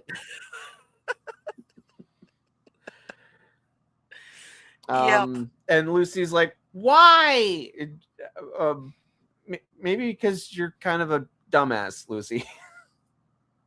Yeah, the why was the one thing that I was like, no, girl, you know why. You know why. Yeah. There was a reason. You know why. Just, you don't need to be like, why did you possibly do that? No, there was a reason. And this is his world, not yours. So listen to him. I would probably take his advice. Yeah. I probably would have given the trained knight the weapon that I had when approaching unknown potential enemies. But that's just me. Yeah. And then she's like, oh, you're bleeding. And he's like, yeah, it's nothing. I'm good. Okay. Just a surface wound. And then they just continue on their way. And my note here is, no, loot. This isn't like the games at all. Like, you kill people. Wait, Yes, did Maximus not loot? Did he not loot the girl? No, they did. the No, he woman? did not. I'm looting. Oh, I thought he did. Yeah, No. he should have looted. No, he opened up her coat to show that she had like all these rows of knives, but he doesn't take anything. Like, no. Oh, well, I didn't realize that. Yeah, no, dumbass. Take everything. Like, you loot Yeah, I every agree. dead person you can in these games. Yes. Even if you don't need it at the moment, you take it to sell or barter or whatever. Don't leave it. But I do love Lucy's line after he's like, fiends, cannibals. She's like, I hate this world. I'm like, girl, I'm right there with you. I'm right there with you, honey. It's a terrible world. All right. Back to Vault 33. And the mustache dude is telling Woody the old saying of when things get glum, vote Vault 31. So it's like a well-known thing that former dwellers of Vault 31 become overseers. So why was that a big deal to Norm looking through the records? Yeah, immediately Norm, like his IQ just kind of started plummeting after that because like this is literally a political phrase that they use during elections. And what, you're telling me that at no point you came to the conclusion of, oh, well, you know, every person that uses that phrase is also from Vault 31 and gets elected. Weird. Yeah. Really? This is the first time you've come up to this? Why did you need all that research? I agree. But that's I a little think silly. It's you just pick one. The connecting of the dots for him. It's like we can see something in our lives every day, see the same thing, same circumstance, same situation, and not think anything about it until one little thing goes weird. And then it's like, wait a minute, and you start noticing things. Well, no, I agree. That's kind of how I took that. But yeah, I mean, I do agree with Norm. Well, you should know this. You pick one or the other. Right. So I'm totally okay with him not realizing it until someone says that phrase after he's had some suspicion. I have no issue with that. But I don't need the research scene then. And if you're going to have that phrase, then do the research. Yeah. Yes. That's one or the other. You can't have both. Yeah. Or you could have him just be like, or he hears that phrase during the election and then like double checks to make sure every single every single person. Or it's on a poster as he's walking by, and that's how we see it for the first time, right? Or something. Then you have Norm do the verification by actually looking through it. Okay. Yeah. I gotcha. Yeah. That makes sense. I agree. Yeah. So then it cuts. Oh, go ahead. I was just saying, it's like, I don't have an issue with the original. It's just, I need one or the other, or a reorganization of the scenes so that it works better. But the way that it is showcased in the show, it doesn't work. Because there's no reason for him to research and then have someone say that. Why were you doing that? That makes sense. Yes. So, anyway, that's all I got. So you have Norm and Chet are talking, but they're whispering, trying to be all sneaky, even though they're in Chet's room. I am being very sneaky right now. Can you tell? Snake. And he's shaking the rattle over Steph's baby, even though that's not his kid. Oh yeah, she got him roped and whipped, doesn't she? She got in on him quick. What the fuck is that? I don't understand. Golden pussy syndrome or something. Because it's right away. She made out with you. There's a little bit of foreplay, maybe a little bit something more. Not entirely certain. Then her water broke like 5 feet away from you, and you're like, "Yep, I want that." You literally came to her room, or she came. I can't remember. No, it was her room. It was his room. So, she came to your room. Yep. Felt you up. Yep. Had a baby, and now you're with her. And she got back into shape real fast. Yes, she did.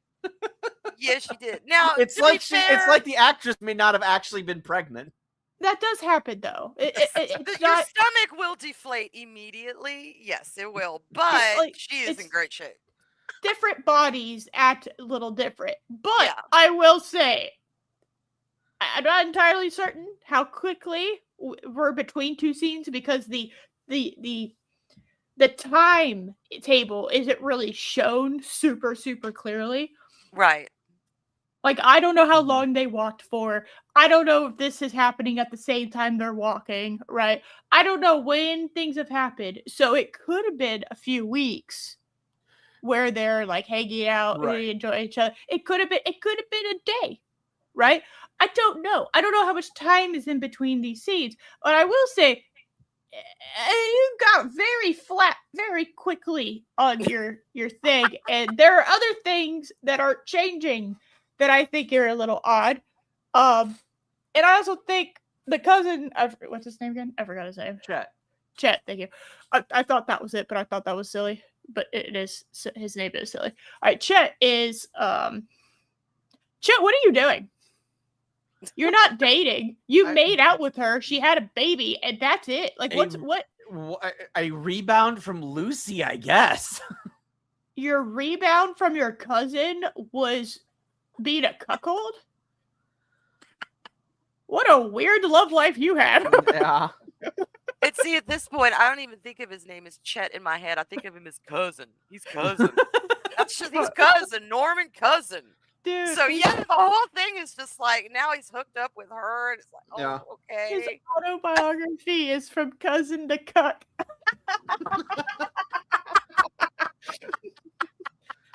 A story of Chet.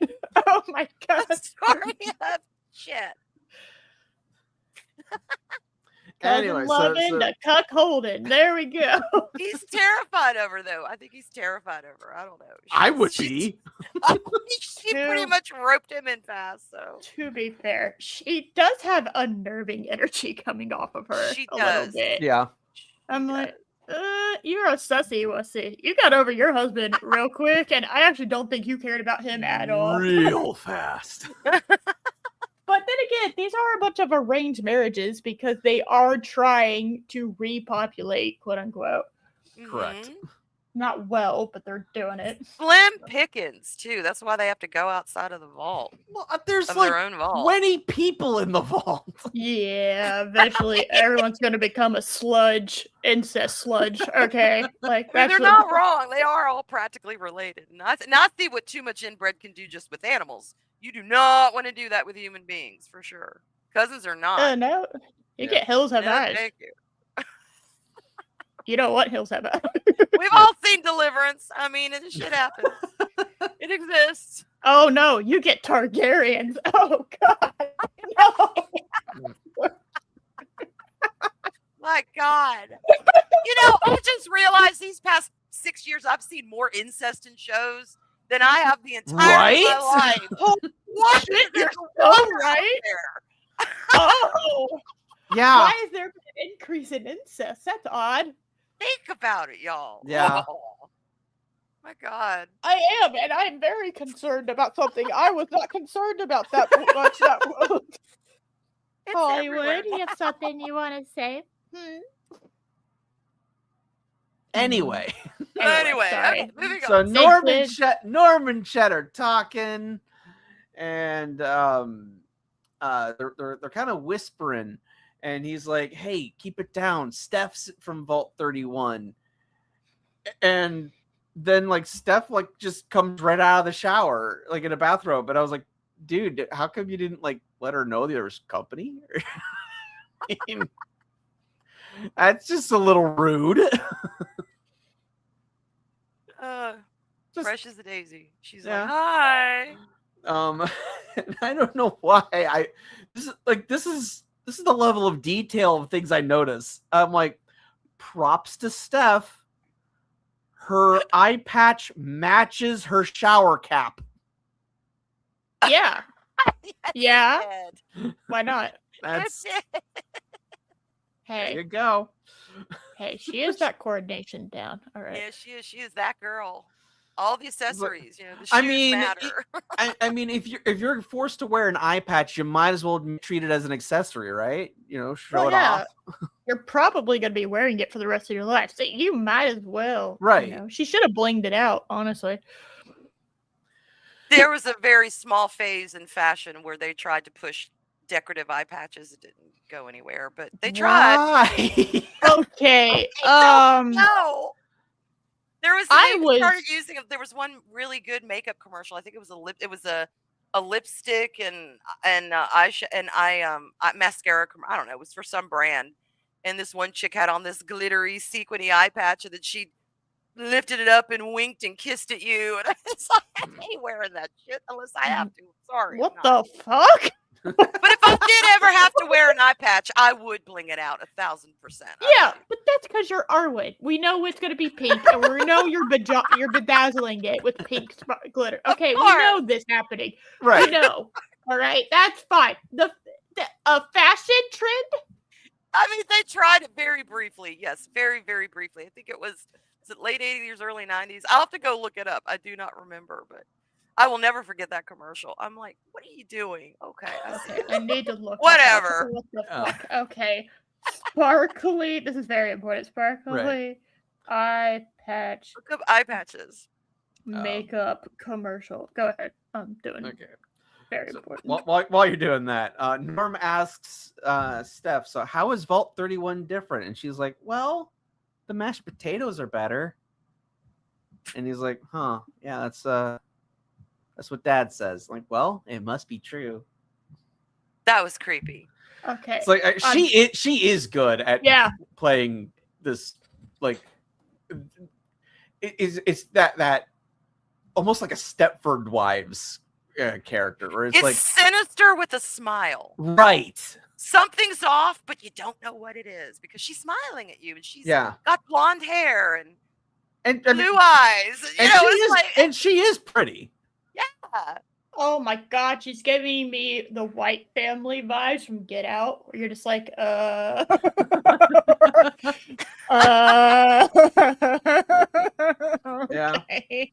why? That is the vibe I get from her. Yeah. Kill it with fire. And then we see Norm is back at his job, getting the food for the prisoners, when we hear an announcement over the loudspeakers about a meeting about Vault 32 tomorrow. Like, okay. So we got that to look forward to. Okay. I found myself unironically saying that again for the first time since I was a kid. And I fucking hate y'all for that.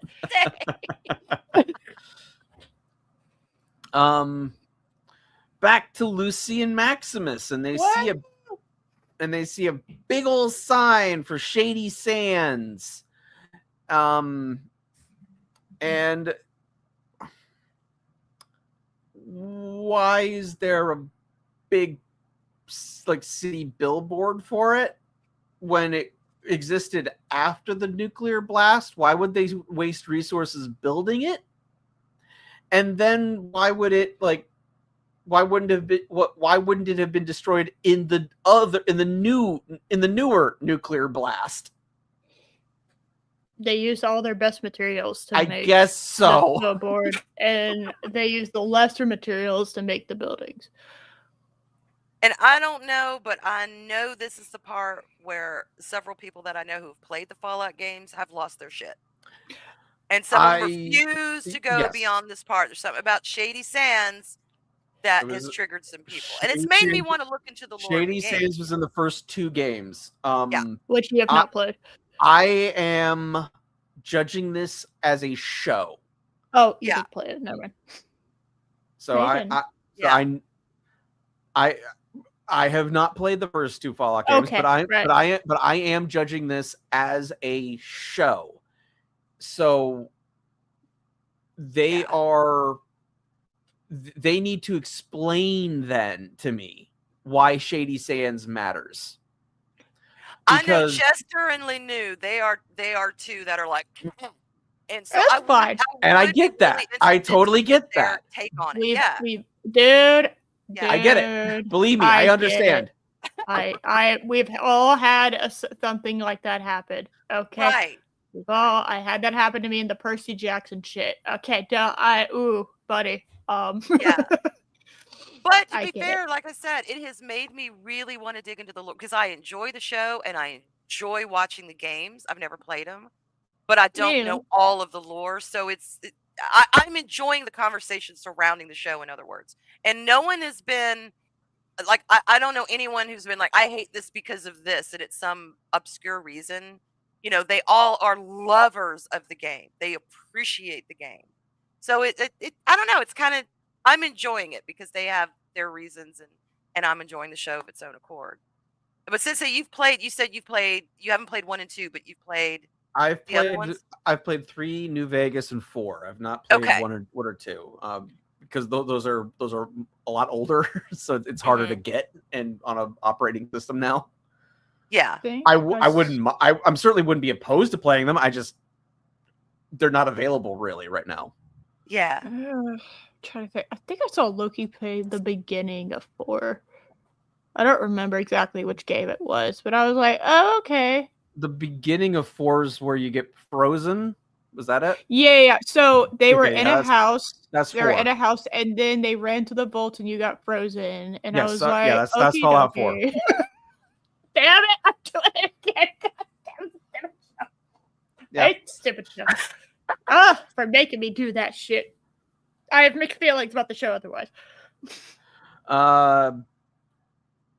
also see the NCR's referenced, but again, judging on a show from a show's standpoint, they haven't said who the NCR is or what that means. I know what it means. I know what it means. So I know it too, but the show hasn't gone over that yet. It means. Yeah. That is what it means. There you Correct. go. And Lucy's like, oh, there was a population at Shady Sands, but we were supposed to restart civilization. And it's like her worldview's kind of crushed. Right. Oh, there's Lenu. Yeah, he's chiming in. Lenu is calling you out. Are they? I don't know. I saw the very beginning. Like, he was going through the room the chick was in. Okay, I barely saw anything. So. Lore from first game, second game, and New Vegas. Okay. All right. Cool. So I'm basically going off the show because I know squat. Josh knows much more, and Arwen is kind of with me and knowing squat. Same. I really don't know. I can't. I mean, I know a little, but I can't talk on any authority on any of it. Oh, by all means, I'm just because I've only played like the later games, but I am not an expert on the Fallout lore. I am trying to judge this as a show. That's all I got. Mm-hmm. Yeah, same.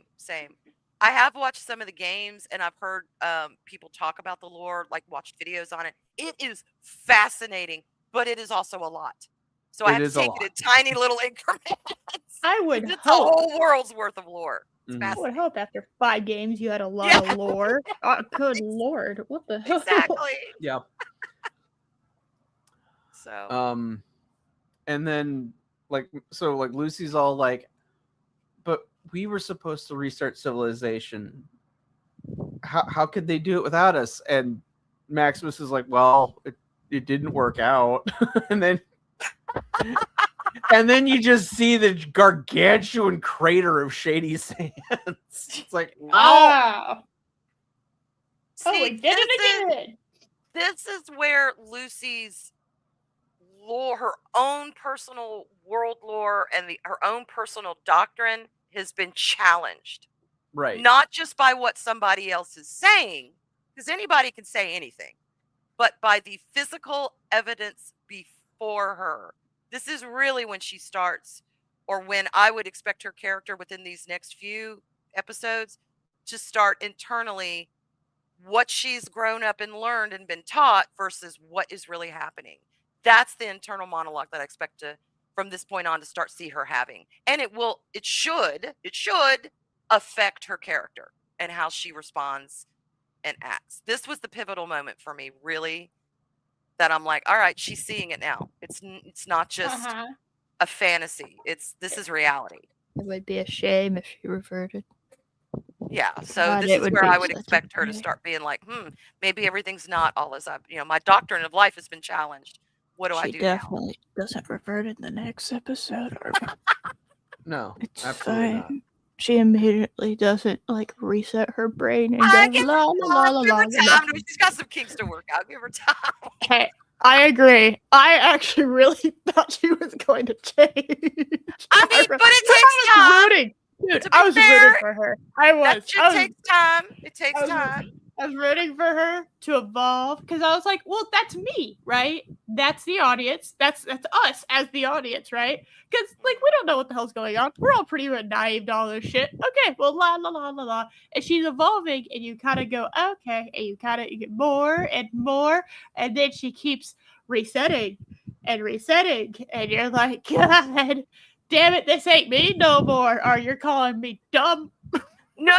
Show. Just look at it as Eris. You're so overwhelmed sometimes. You have to reset to the factory settings, to your core, just to kind of get your mind in gear, and then you go back to being a badass. Look at it that way. I'm always badass. Thank you. It's a reset. It's a reset when you watch Lucy. I'm being a badass sitting here, definitely not looking at right. the wiki, filing my nails. Okay, I am such a badass right now. That's right.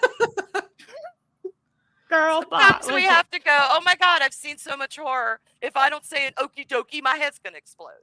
Dude, sometimes I just gotta look at it that way. Dude,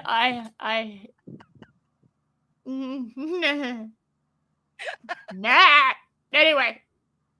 So Maximus tells her, like, she's like, I wonder if anyone survived. And he's like, I did.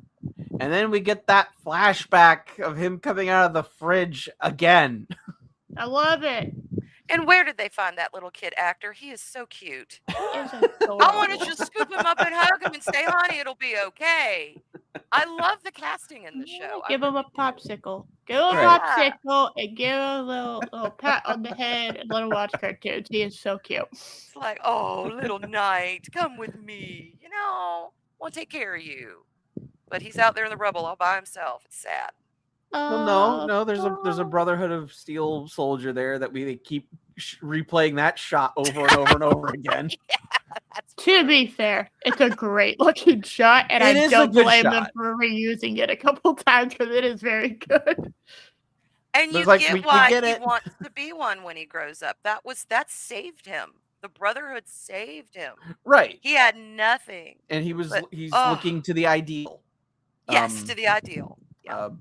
Although I would argue he personally falls miserably short of meeting it of the ideal. He didn't have to. Yes, he does. They did a better job with like Worf. Worf saw the ideal of the Klingon Empire because he was the outsider. Mm-hmm. So he was always looking towards the honorable aspect, but we see actual Klingon politics. They're underhand and backstab each other all the time. Yes. Holy shit, you're right. I'm comparing him to Worf. Yeah. Yeah. He definitely has his own brand of naivete in that regard. Yeah. He has. Because he learned, being raised with humans, he learned everything through books, which talk about regale the tales of old, So that's what he thought it was. And then he realized, well, God damn it, they're just like everybody else. It's about power, not chivalry. Right. What it ends up being about.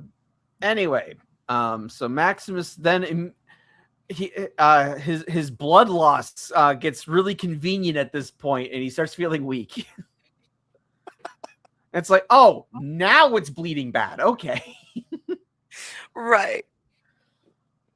It's not a paper cut after all. It's an actual wound. And then, just like any good Fallout game, they go to a ruined hospital, and it's I'm sure it has plenty of supplies. It's only been 200 years. I'm sure everything in there's still viable. Yeah, hospitals would be picked clean in like no time. You know it. First thing to go would be the antibiotics, the penicillin, the narcotics. Yep. And bandages.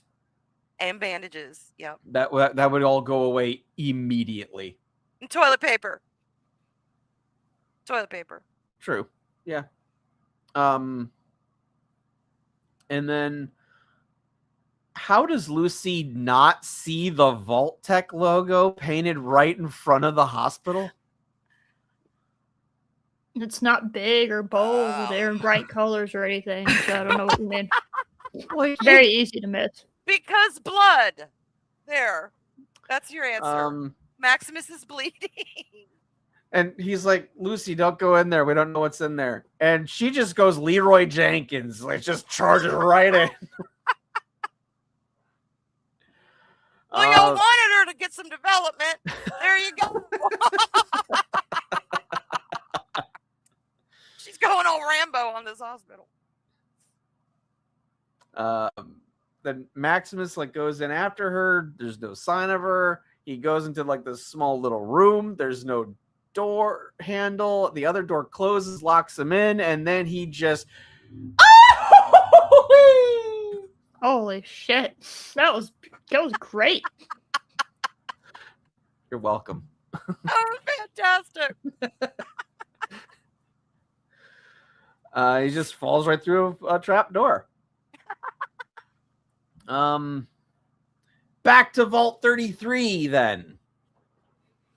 And Betty says that she and the Vault 31 overseer want to rebuild Vault 32.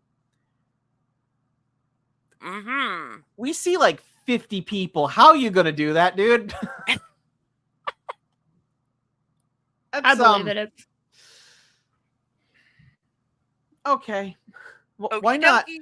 We'll make it happen. If you're so determined of like, we need to make sure these experiments keep working, let Vault 33 rebuild its population, then send people over and restart Vault 32.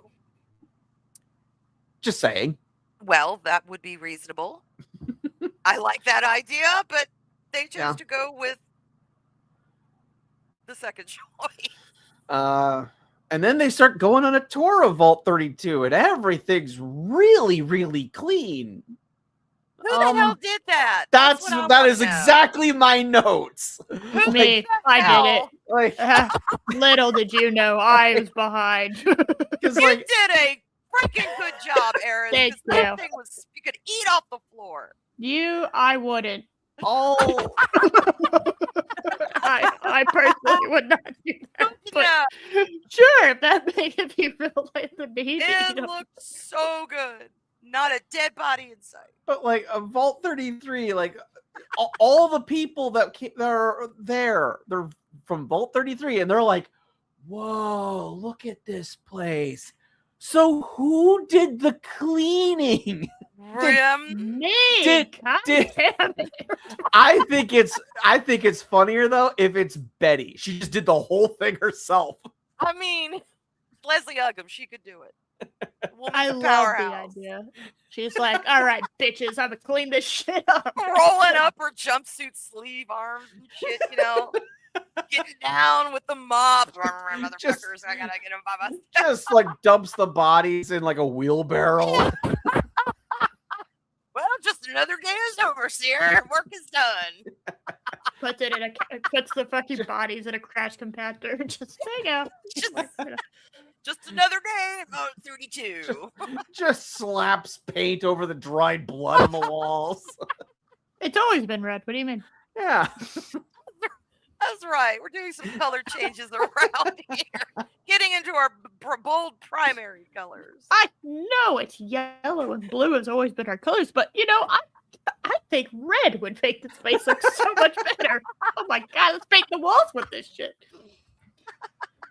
And I do like the idea that like there's paint, and I love the idea that there's paint. I don't know, because like I think 200 years, the paint would 100% be fucking dry. So where the hell did the paint come from? So that means that you probably had to do it the old-fashioned way, which means you had to go harvest fucking herbs and shit that looked like that, right? And you had to grind it up, and then you had to add all the materials in order to make paint. That's what they used to have to do, right? So, but then you had to do that enough. Or, hear me out. What? Once a month, someone would open up the paint cans and stir them, and then just seal them back up. That's their job. That's their job. Or they could do if they had like powdered milk, they could do the old-fashioned milk paint. They would just need the herbs to actually color it, but you can do a milk-based paint. I think that's what they used to do in colonial times. They were trying to get away from lead and shit. Why are there ants on the wall? Saying you can make milk paint. Yeah. Oh, why does it smell like soured milk in here? That's weird. So Betty cleaned it. She did a banging job. And a fleet of Roombas. Let's be real. With a fleet of Roombas.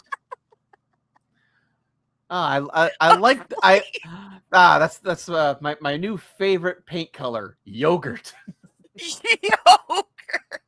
Chunky milk. Oh yeah. A little expired there. That's a scratch and sniff. Just a little expired, the shade.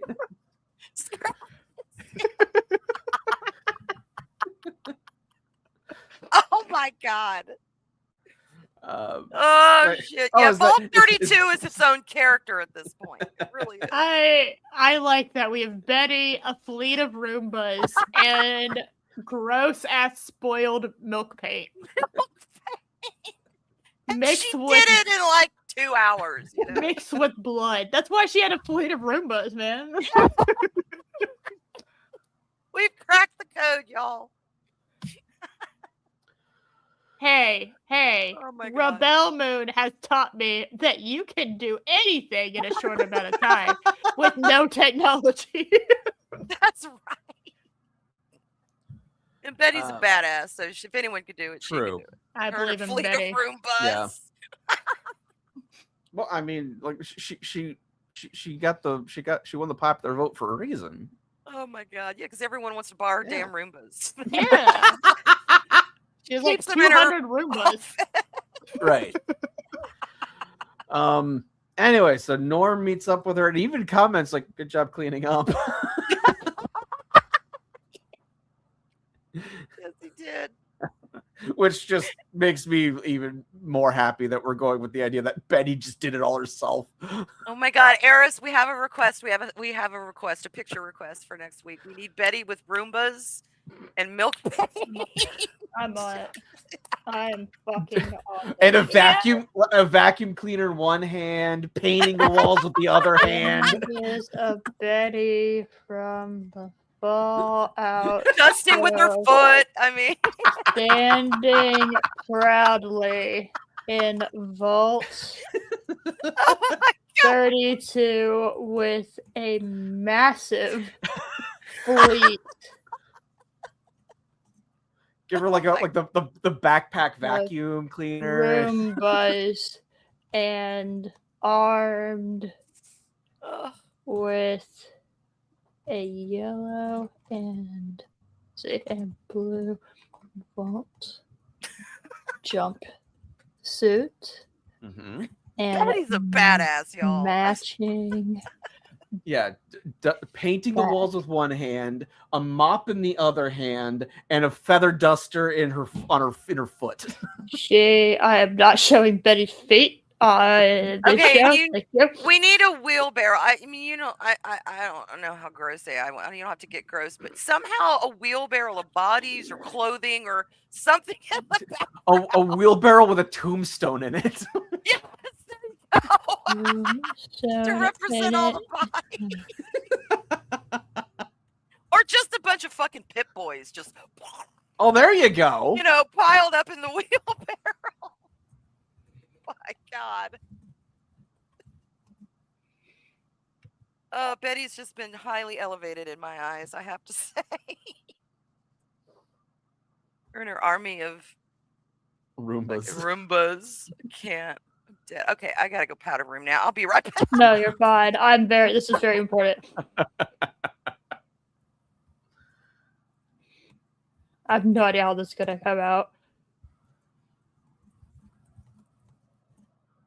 What did we say was in her other hand? Paintbrush. A paintbrush in mop. one hand, and I think a paintbrush and a mop. Because the Roombas are vacuuming, so she doesn't need to vacuum. Let's see.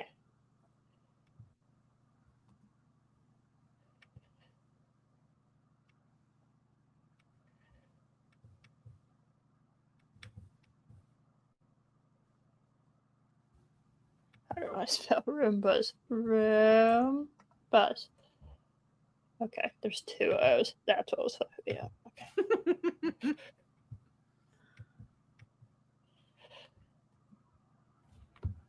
All right. Thinking about your requests. No, just show me images. Why are you thinking about it? Oh, did you put it in Gemini?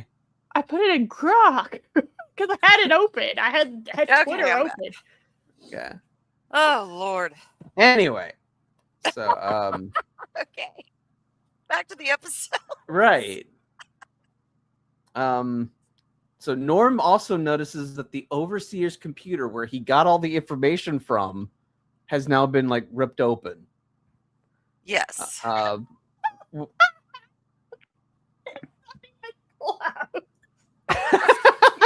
What? What'd you say?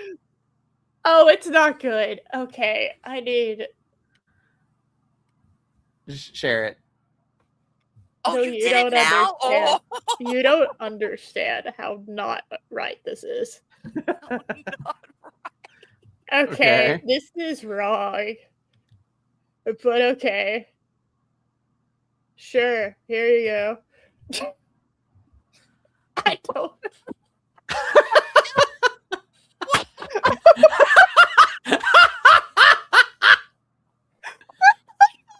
That totally looks like Betty. Yeah. The little pit boys, they're like literal. It's like it didn't know how to tell the difference between the Pip Boy, the That's machine, fantastic. and the Pip Boy's image of like the guy with the thumbs up. Yeah. Because they're both Pit Boy. Oh, the Rumbas! Look at them. I also love the Roomba. boots look like galoshes for some reason.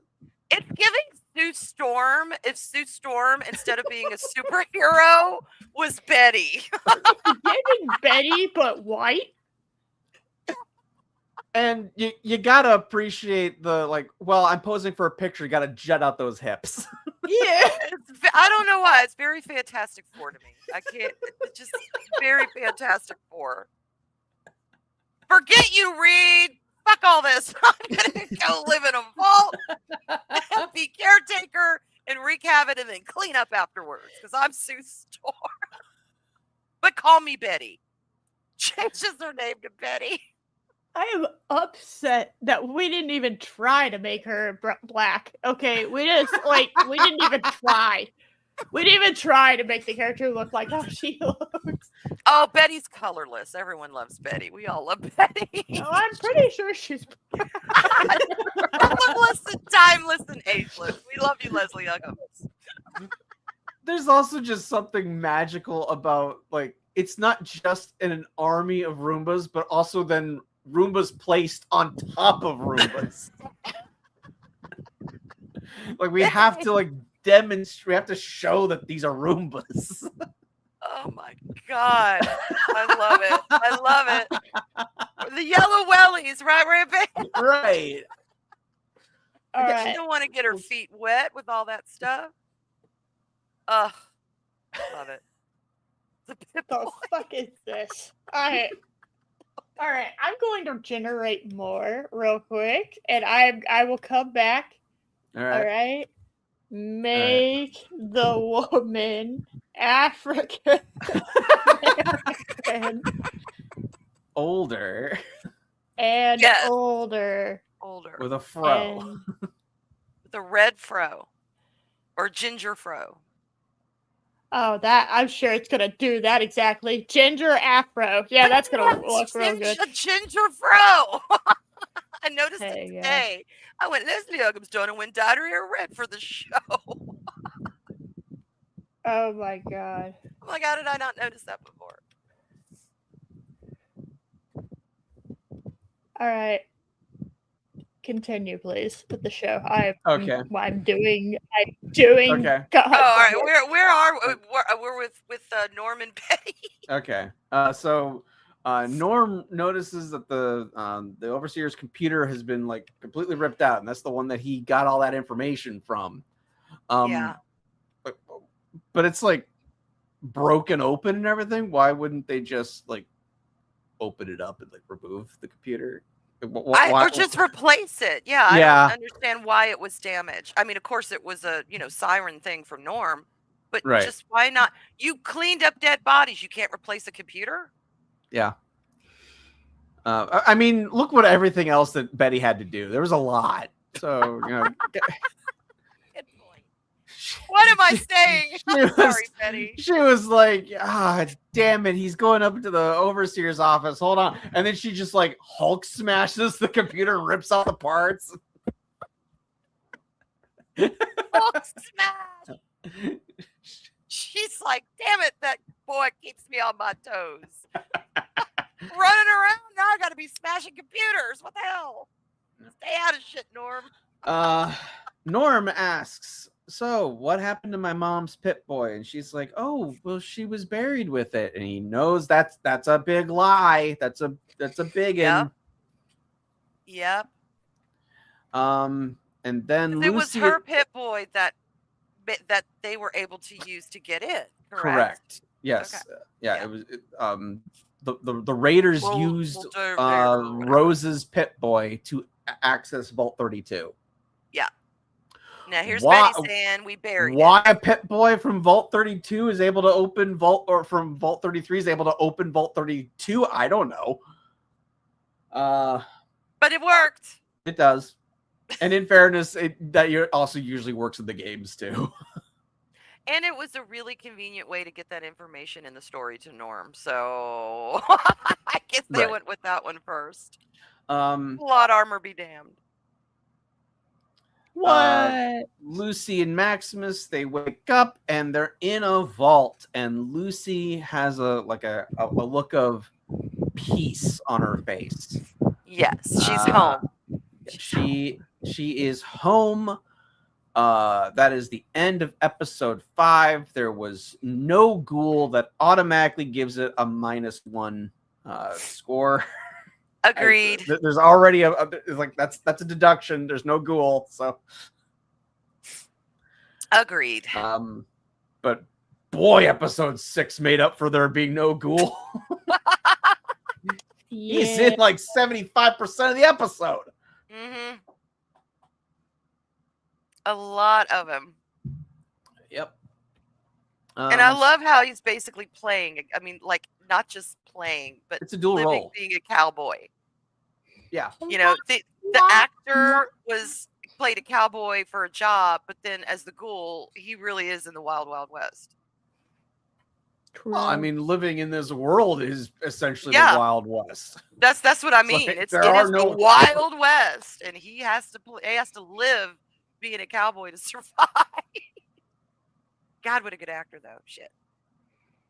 Oh, Walton Goggins is fantastic. Oh. Would y'all like to see the next version of Okay. Yes. Okay. We have evolved. Much better. Oh my God. Yes. The red paint. The wheelbarrow. Oh my God. Sure. I love it. That's our Betty. Go, girl. You can... They're coming in from the fucking wall. Right, 'cause Roombas are known for how like well they can just do the entire room. Yeah, right. You know, they can like, climb the walls, get every nook and cranny. Yeah. Oh my God! For a minute there, Eris, I had to do a double take. Y'all remember those old Got Milk commercials? I do. Well, it looks Yes. kind of like she's got a little bit of. And I thought, is she drinking that fucking milk for the milk paint? What? She doesn't. Well done. I love it. I also love that it's a red paintbrush, even though there's absolutely zero red anywhere in the room. Yeah. I did say to make it red, but then I forgot to tell it to make it the room also red. Oh, I love it though. It's perfect. I also love how it turned Pip-Boys into belts. It doesn't know what a Pip-Boy is, and That's fair. That's all right. Hey, the dead have representation. That's all that matters, right? Yes. And I like that it's a Swiffer. Yes, that Me too. yeah. The Roombas did the heavy lifting. She got the paintbrush and the Swiffer. And the wheel. Oh my God. And who knew 8 hours later she was going to be eating Jell-O cake? I mean. Correct. God. Right. All right. Anyway, moving on. Yeah, we've only done one episode. I know. Moving on. Shit, we have. Six. I do have a hard cutoff at 4, though. I meant to tell you that. That's All okay. Right. We can do the next episode in 45 minutes. That's fine. All right, let's do it. I believe in us, Josh. Okay. Less falderall. All right, let's move on. We get a flashback with Cooper doing an ad for Vault Tech, and he's taking the viewers on a tour of Vault 4. I'm sure that won't be mentioned at all later. And he's like, these 3-foot steel walls are perfect for keeping out the rats and the reds. And then he does like the perfect wink. It's great. Oh God. That smile. Ding. Shiny teeth. And then we're informed that Vault 4 will be led entirely by scientists. And we see that won't go wrong. Right? No. They're scientists. What could go wrong? And I don't care what they say. Science is still a creative field, and creative people tend to have egos. Imagine all those egos stuffed in one vault. No, thank you. And then we see that it was after the filming's done, Cooper meets Bud. I hate Bud. Bud can suck it. Who's Bud again? I'm blanking on Bud. Bud was like, yeah, oh, so you served in the army. I okayed those design flaws that were on the power armor. He's like, that could have killed people. Yep. Nope. I forgot who Bud was. That's immediately reminded who Bud was. Okay. Yeah. Bud sucks. Yes. But now he works in HR for Vault Tech. Like, good luck with that job, buddy. Good. Yeah, Bud sucks. We don't like. And he's like, the philosophy of the future is management. And he's like, yeah, whatever. And he goes to his wife, and she's like, there's a rap party. And he's like, this was like a simple instructional video. And she's like, yeah, I kind of don't want to go, but okay, we can go in, make a few appearances, mingle a little bit. Oh, it's at our house. Rude. That should have been planned way in advance. Not just dropped, by the way. Yeah. But then we see he has a dog, and so the episode gets a +1 from me. And there's a big, huge one of his movie posters. A man and his dog. I would totally watch this Western. No kidding. I want 1,000%. Walton Goggins in a Western I'd watch that in a heartbeat. about him and his dog. Hell yes, I want to see that. I am absolutely fucking watching that. Okay. Then we see a fat guy. He's flirting with some of the waitresses.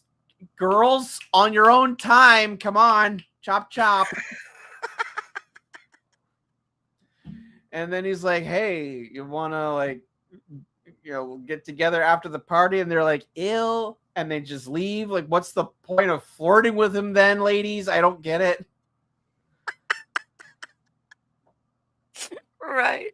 Like, Oh that's not how you do mingling at a party, especially when you're a waitress. Presumably you're talking to the actor because you're trying to get into the business, right? Right. That's how it works.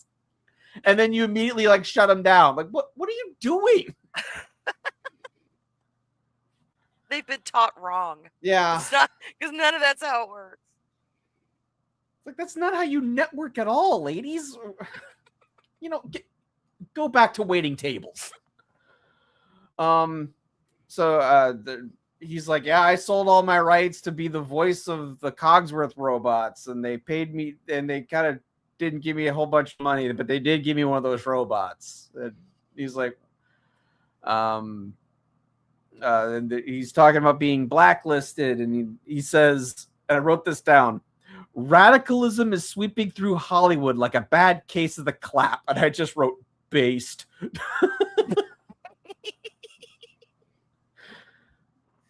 Yes. Yeah. That right there. Like, yeah, I totally agree. Yeah. And they're like, to the future, and they toast, and then we cut back to the ghoul. He's still passed out from episode 4. And he's waking up, and then these guys come in dressed as cops, and they're like, you destroyed a legitimate business. That legitimate business being organ harvesting. Mm-hmm. That's where Lucy got her finger. Yes. At that place. Oh, Yep. yeah. Yep. Same place. Also where she killed Martha. Why'd you say that name? Martha. Oh, and y'all noticed the voice of the robot was the voice of the actor who was just talking to Coop? Yes. Oh, yeah. I did not catch that till like my second viewing of this, and then I went, oh, that's the robot. Oh, yep. Okay. Yep. I made that connection.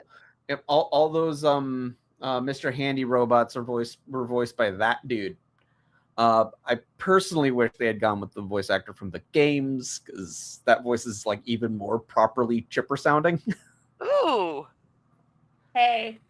All right. It's hard to do that. Remember, they didn't get the guy who voiced Mario in the Mario movie, and they didn't get the guy that voiced Claptrap in the Borderlands game. So it's just par for the course at this point. That's true. I know. Even though all those people are still alive. Right. Oh, real quick. I know it's a detour. I apologize. I will do this real. Okay. Sensei, have you seen I think it's 78 Lord of the Rings, the animated one, the very first animated one? The Ralph Bakshi one? I think it came out after the Rankin Bass Hobbit. Okay. Yeah. That one. The voice of Legolas is freaking Anthony Daniels. C-3PO. Oh, yeah. I was like, my brain broke. I'm like, what? Oh my God, it is. Anyway, speaking of robot, it made me think of that. Eris, have you seen that? I've seen bits and pieces of it. We have Anthony Daniels. So yes, plays Legolas. I don't know if I don't know if I recognized that while watching it. So I didn't at all. I did not make that connection. Anyway, robot made me think of that. I wanted to tell you. The Rankin Bass Hobbit's better than the Peter Jackson Hobbit. I'll just say that. Oh, I agree. No, I agree. That is up there with his Lord of the Rings. It is top tier Tolkien in my book.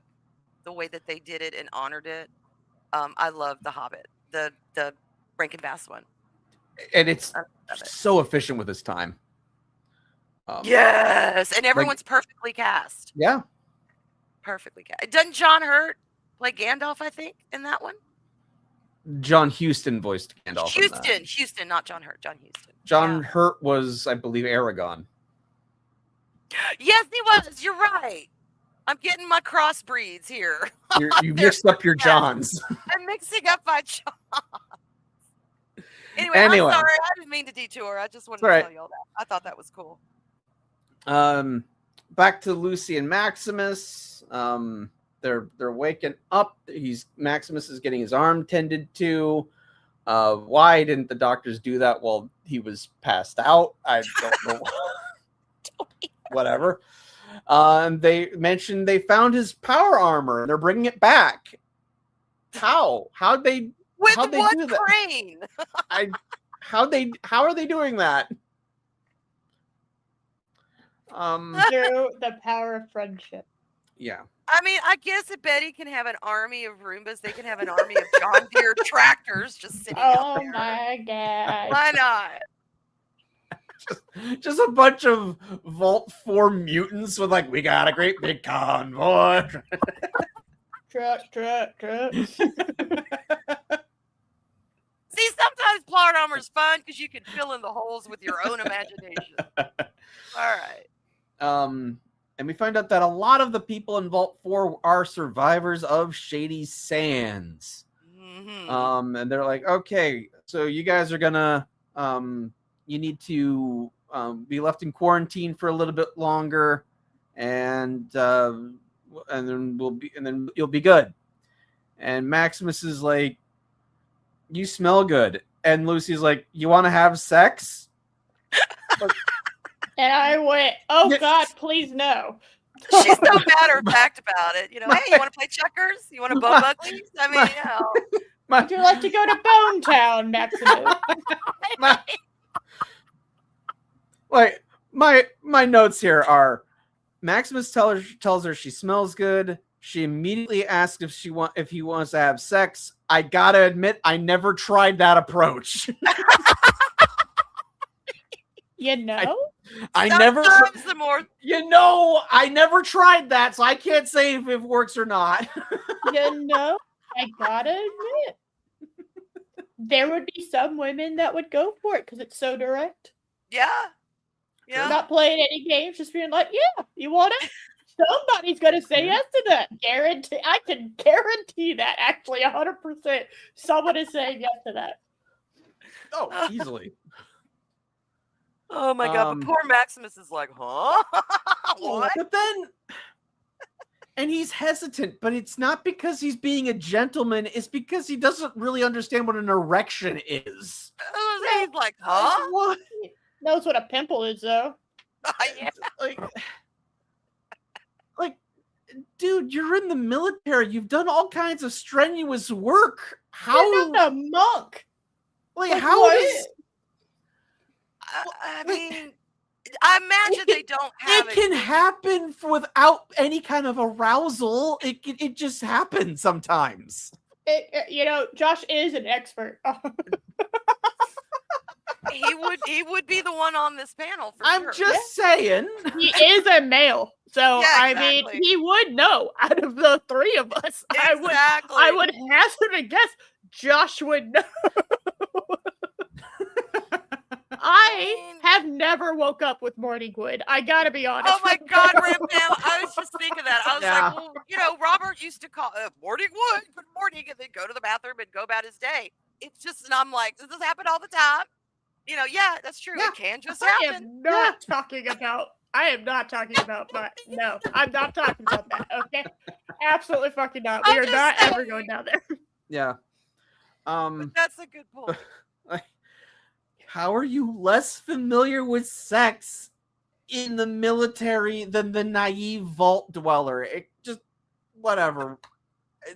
But she got education. He did not. I don't think they're sitting around telling them about sex education in the Brotherhood. But some of it's instinctual. But it's still just natural, though. it is instinctual. And you think, well, once you figure out what goes where, the rest of his nature takes over. So yeah, it's an interesting scene. I was just so baffled by this. He then ends up declining, and she's like, "Okie dokie."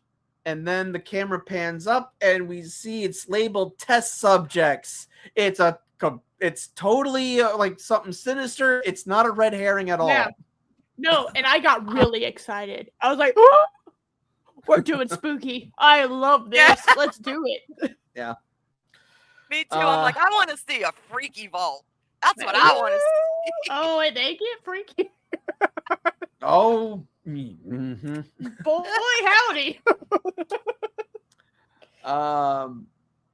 Sometime later, I guess their quarantine's over. 2 weeks to curb the spread, and they're just amongst the population. They're among us. Oh my God. And Maximus is like, these people are in a cult because everybody's smiling because he doesn't understand that not everyone's as pathetic as he is. Rip. And Lucy's like, they're vault dwellers. They all look out for each other. And then we're happy people. And then the vault overseer comes by, and he's a cyclops. Oh my God. Can I just say, this might be the best looking Cyclops I've ever seen. I don't think I've ever done it very well. He wears it very well. I agree. No, I'm not talking about him being physically attractive. I'm talking about the eye being the effect. But that's what it doesn't look fake. Is my point. I mean, right? Oh, that was your point too. Yeah, you're like, he's standing there with one eye. Yeah, Eris, he is hot. I agree. I was like, no, that's not what I'm talking about. No, I do not want to throw down with a Cyclops. No, I'm saying when he comes over, you don't want to make his pimple pop. No. There will be no popping pimples with the Cyclops over here. This is a Cyclops pimple popping free zone. Okay. No, the way that they did it, I'm watching him and I'm looking and I'm like, I don't see any lines. I don't see you, dude. You're wearing it so well. Not fucked up. Like the teardrop is always a thing that I think about because it's like, when it comes to Cyclopses, which side are you gonna do it on? Right? Where does it go? Exactly. Right. But I just want to say this is when I totally realized how much I related to poor Maximus. If Eris is Lucy, I'm Maximus.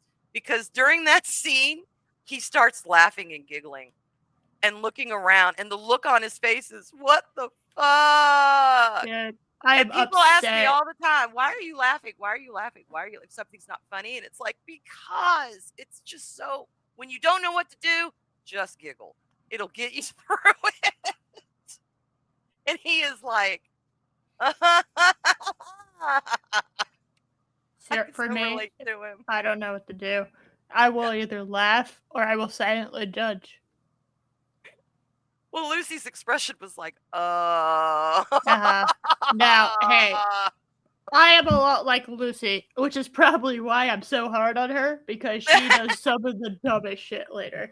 Oh God, like it's like you're kind of yelling at yourself. You're like, right. What are you doing? Anyway. Yeah, mutants everywhere. So he's like, so if you need some extra pencils or something, come talk to me. Don't go to Vault 12 or it's completely off limits. And if you're having issues with the toilet, also speak to me. It's better to be embarrassed than what that other option is. And it's like, what? Why would you just randomly say Vault 12 is off, or room floor 12 is off limits? And if it's like so off limits, why wouldn't you have it like just not accessible to people? Yes.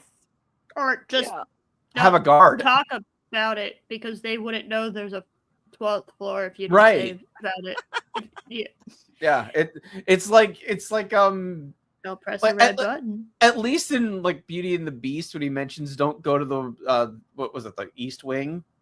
Yeah, that was his. Well, She could have the whole at other wing. least she's living there now, so it made a little bit more sense.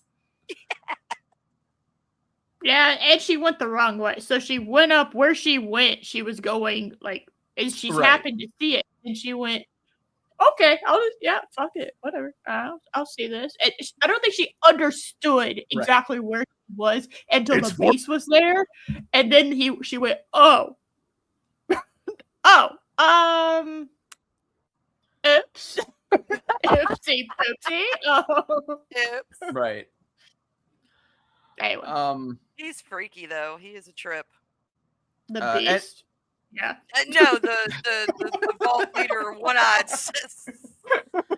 not centaur, Cyclops dude. Correct. Yes. And my note here is like, why would you mention don't go to vault 12 or floor 12? What it would really be pointless if you're actually doing good things up there. But okay. Yeah. And then Have they said what vault they're in yet?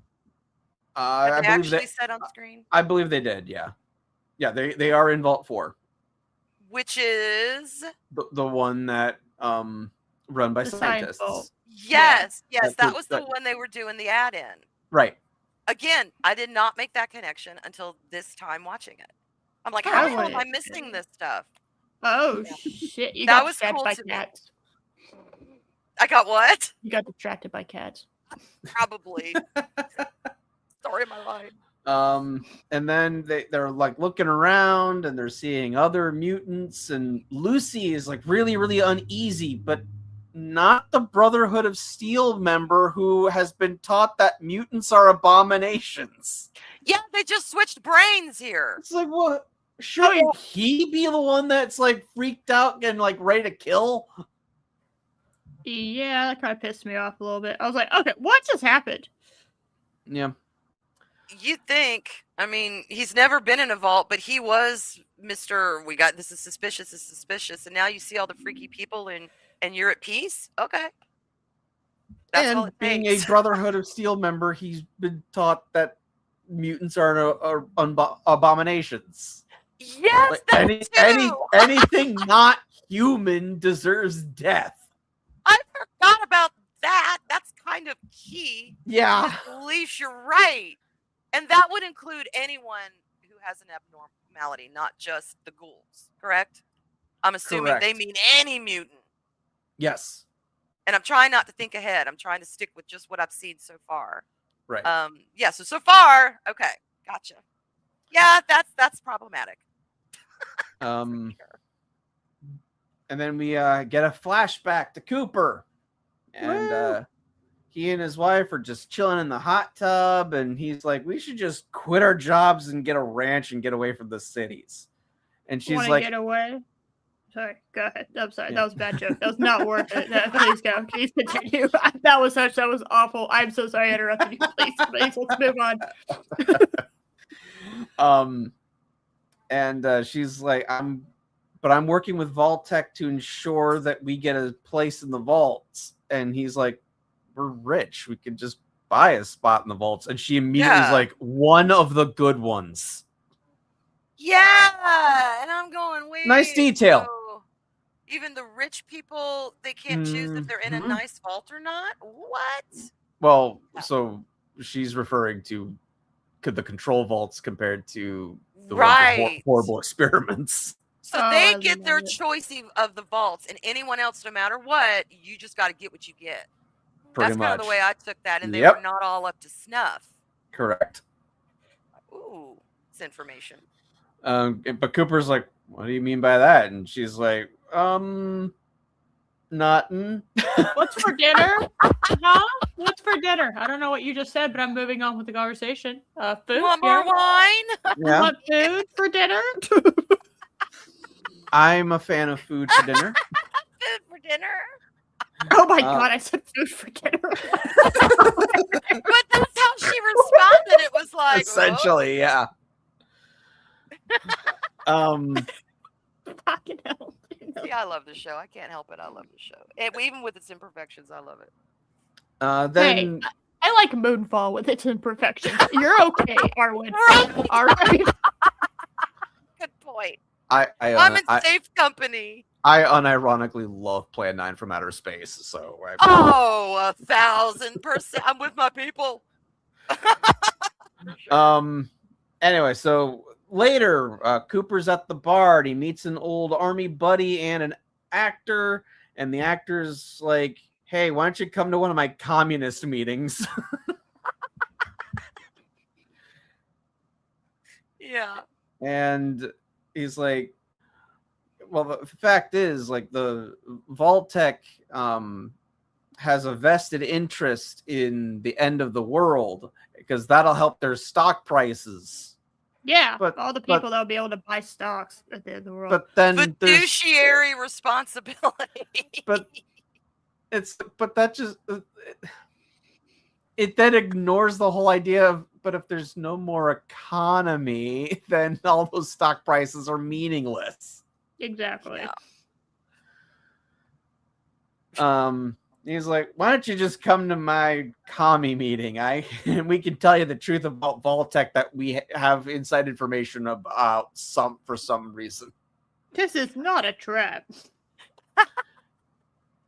And no danger, Will Robinson here. Yeah, and then back to the house, and they're having dinner, and Barb is like, man, it's such a shame that our daughter will miss our dog when we go to the vaults because dogs aren't allowed. And that, like, well, boo. She does kind of drop that a little nonchalantly. Yes, she does. I said we need to discuss this without Janie present. Here's the situation. She didn't do that. She's like, well, sucks to be your dog. Like, what? And they have an argument about, like, what are the freedoms going to be in the vaults? And he's like, like, do you have to wear those vault suits? Like, like, is it mandatory? Because I didn't fight the war to defend freedoms only to then just give them all up. Yeah. And she's like, well, but by having the place in Vault-Tec, we will be able to, I am providing a safe place for you and my daughter. So I don't care about the dog. And now Barb is like the worst person ever. Oh, immediate instant hatred for Barb. She is. I totally agree. But I don't know why. Rewatching this speech that she gave, she really believes she is sold out to a good thing here.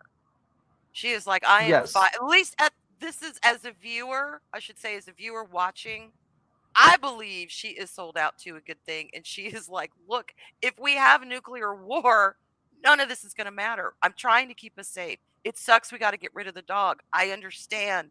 But at the end of the day, what's our choice? What else do we do? And it sucked because I see his side too. I'm like, yeah, what if I want to wear green, bitch, and I don't want to wear blue? What if I, what do you mean take my dog? I'm more of an autumn. I'm more of an autumn. So, like, does it have to be the blue? I'm a goth girl. Can I make mine black? But I see her struggle. She is no longer just his wife trying to provide. She is now also an employee trying to do her job as well as her wife.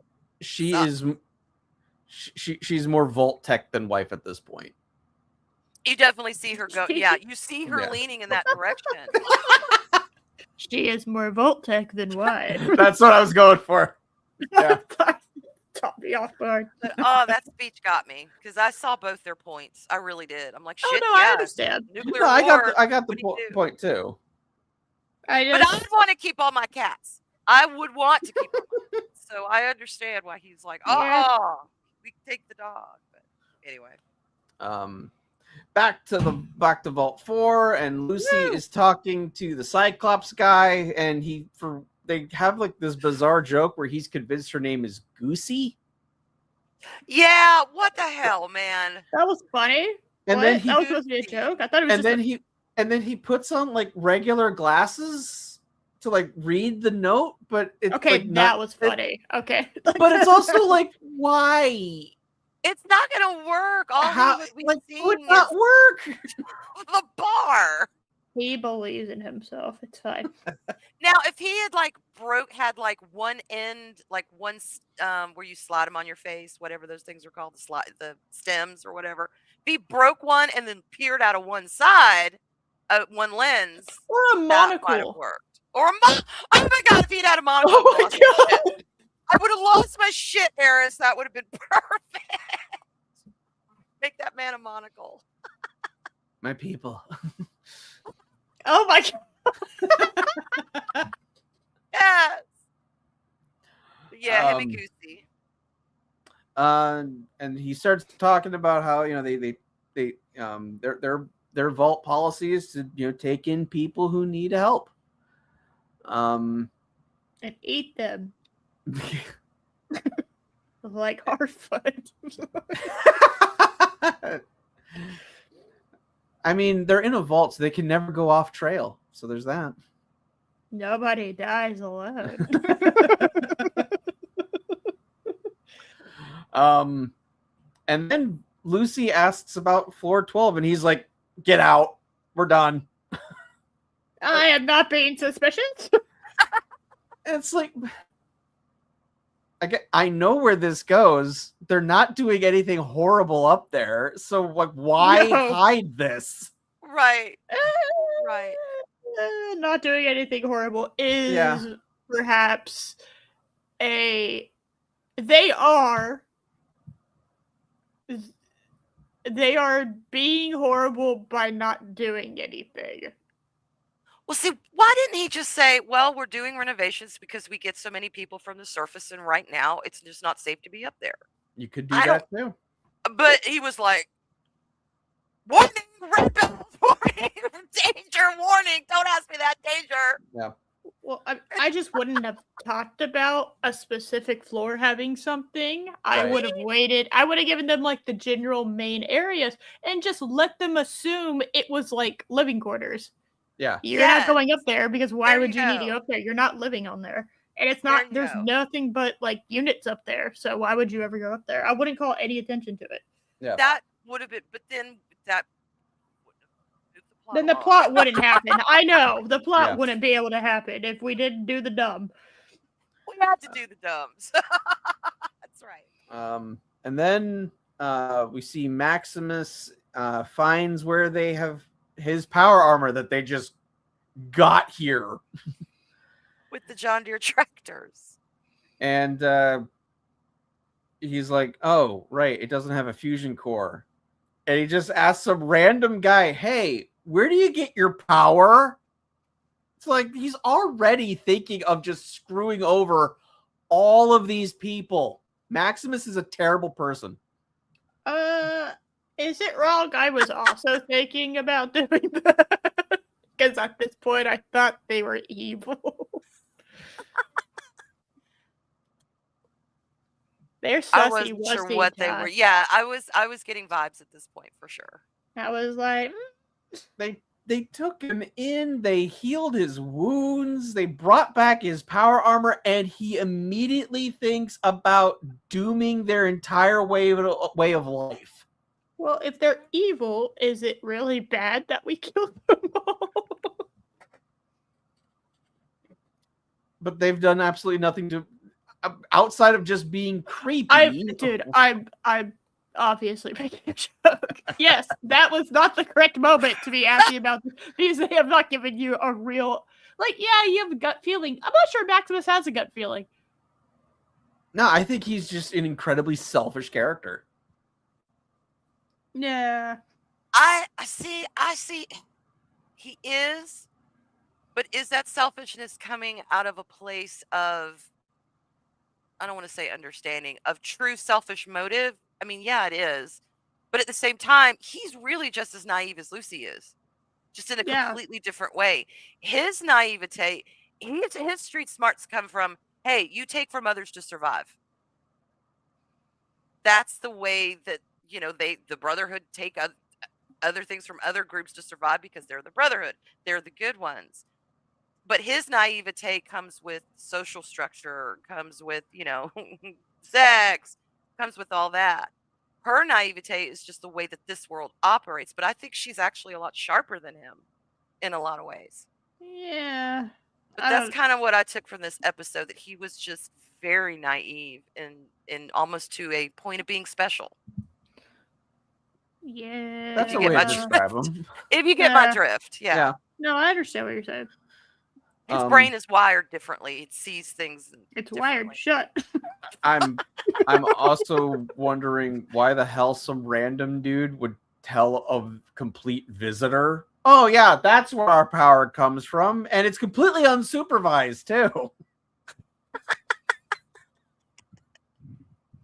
In case he wanted to, I don't know, steal it or something. Yeah. But the black-haired lady, whatever her name was. Oh yeah. She's like, "Hey, you don't have to screw us over. You could at least give us a chance and like have a room and a hot shower and a welcome basket." And he's like, "Okay." I am very easily bribed. Thank goodness I didn't go into politics. Right? Also, in retrospect, every bit of making everyone here seem like super suspicious and borderline like evil and weird is like, it doesn't work after episode 7. Just so we're clear. No, when you get the full picture, it's like, why was everyone acting like this then? Why did y'all act like you were on TV? You know what I mean? Like, why have I become very aware of your acting? But we'll get to that next week. Right. So Maximus is like investigating his room. He's enjoying his shower, a little something for the ladies. What? Excuse you. Lucy's investigating the classroom and she sees the timeline for Shady Sands, and then she looks at the NCR flag, which the show still hasn't explained yet. And then there's like a whole bunch of people like walking around, and Lucy's like, "Hey, what's happening?" And they're like, "Oh, the refugees, they have like a tradition. I don't go to it, but you can check it out if you want." And she's like, "Okay." And oh boy. But before we get to that, we go back to the ghoul yodel count number 14. Yodel-hoo. I'm so proud that you've kept up with it. That's awesome. He did. He's doing it for the whole show. I'm very proud. Yes, we have to have a total show count by the end of season 2. Oh, hold on a second. Why have I not been doing this? Oh. What the fuck? Why am I not doing this? I know what you're doing. You said 15? 14. 14.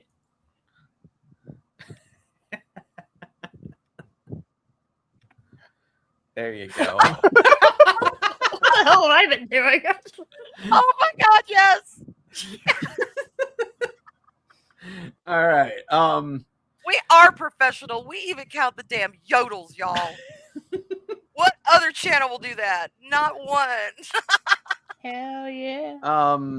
So the bunch of cop dudes take the ghoul to some sort of protection racket guy. And he's like, the president. Yeah, he calls himself the president. And then he's like, "Can I have some needle and thread? I need to do some sewing." And then, like, so they give him some supplies, and he takes the severed finger from Lucy and then just starts stitching it on. It's the perfect fit. Waste not, want not, I guess. Why couldn't he do that with his actual fingers? I don't know. Because now they're bound forever.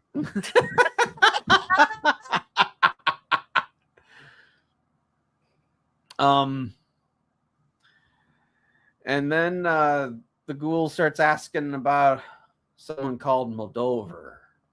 And he's like, Malaver. Moldover. Malaver. and the guy's like, oh, they call her the Flame Mother. Cringe ass fucking name for your character. That was kind of random. I was like, What? oh, okay. All right. The Moth Woman. The Flame Mother. And then he's like, he starts insulting the people, and like well, you should have seen like how many people I killed in Philly, and one cop dude's like, my daddy's in Philly, and he's like, well, he's dead now. Well, he's dead unless he was a coward. My daddy ain't no coward. And, he keeps goading him until the president's like, tells the other guy, like, take his guns. Just take them out of her.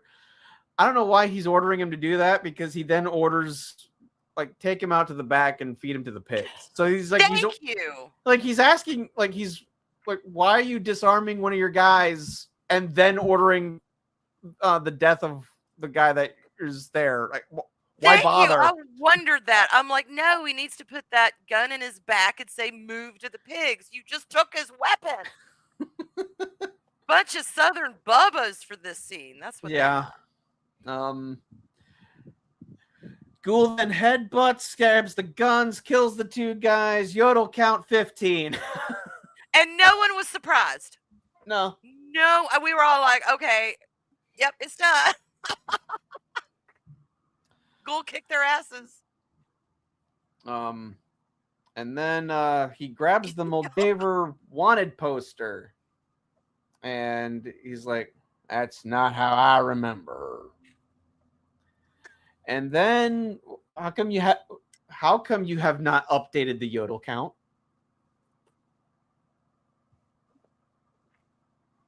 You don't tell me what to fucking do. Oh. I will. Like, did we lose Harris? No. Because I thought I had it as 15, and I remembered I brought it back down to 14. All right? We're professionals. Right. There you go.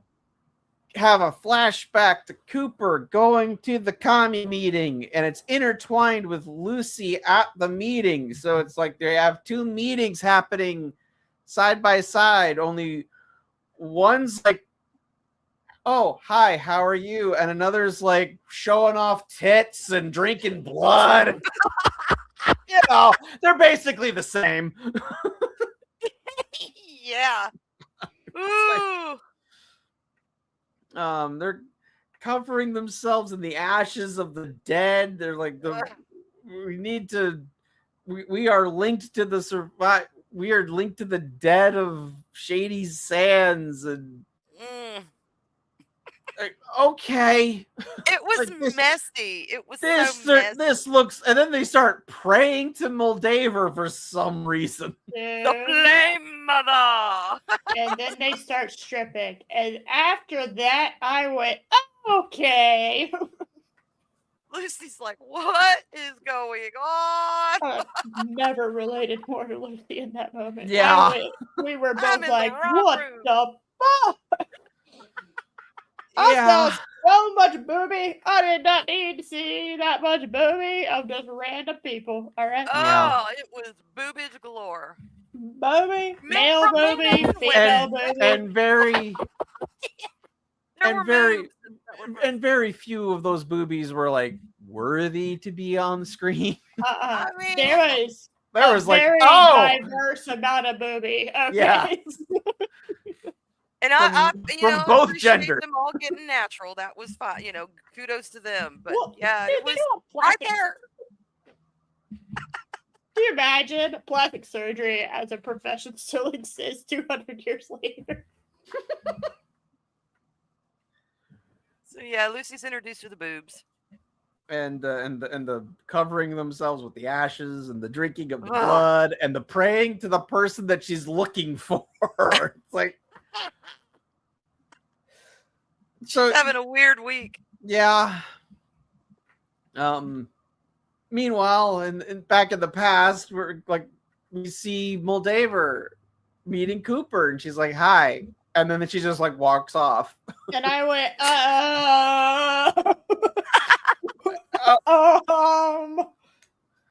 Okay. Yeah, my brain was like, okay, how old is this woman? What? maybe she is the Flame Mother. What the Yeah. You're right. I have questions. And then Also, how does she have like 12 people following her for the most part yeah. if she's been alive for 200 years? Yeah. That's not a lot of social media engagement then. I'd expect at least a small army. Yeah. Not like the amount of people that Boba Fett fucking recruits in his damn show. Okay, in 200 years, all right? Anyway, Lucy then like goes right to Maximus and she's like, "These people are fucking nuts. We gotta get out of here." We outie right now, buddy. And he's sitting in a fluffy robe, chowing down popcorn, watching TV for the first time. He's like, nah. And He he's has like, drank "Oh." that Kool-Aid. He is sold out. And she's like, "I'm gonna prove it to you that these people are evil." And she just goes right to an elevator and hits floor 12, and there's like no issue with that. If it's like cut off, like why wouldn't there be like an access code that you need to put it? Whatever. What am I saying, dude? Yeah, or at least a guard. Yeah. But no, she But just no. like she just goes right in. And there is a video like right on the screen ready to go of a naked pregnant woman giving birth to gulpers that then immediately start eating her. It's horrible. It's Like, horrible. who left that on the queue? Why was Horrible. this on autoplay? I need to know. You need to search that person's history. Now, I have gone to sleepless needle YouTube and woke up with the most bizarre video playing because I had it on autoplay. All right. Yeah. I have never had anything like that played on my phone randomly. So I am just saying, that was on purpose, buddy. Like, why Oh was my that God. on there? And again, we find out they're not doing anything sinister. They're trying to help people, actually. Yeah. We'll get into that next week. Right. Everything I like, that's why I'm not gushing about this episode. Like, woo! Like, Yeah. because I was when I watched it initially. I was very excited. Mhm. And they ruin it. Yeah. This was like the most interesting thing besides what was happening in Vault 30, whatever, 31, 32, 33, whatever that was. Yeah. Whatever, the Vaults were the most interesting part of the show, and they fuck it up in the last 2 episodes. Yeah. It pisses me off. Anyway, so then Lucy finds like multiple giant cryo tubes filled with naked pregnant women.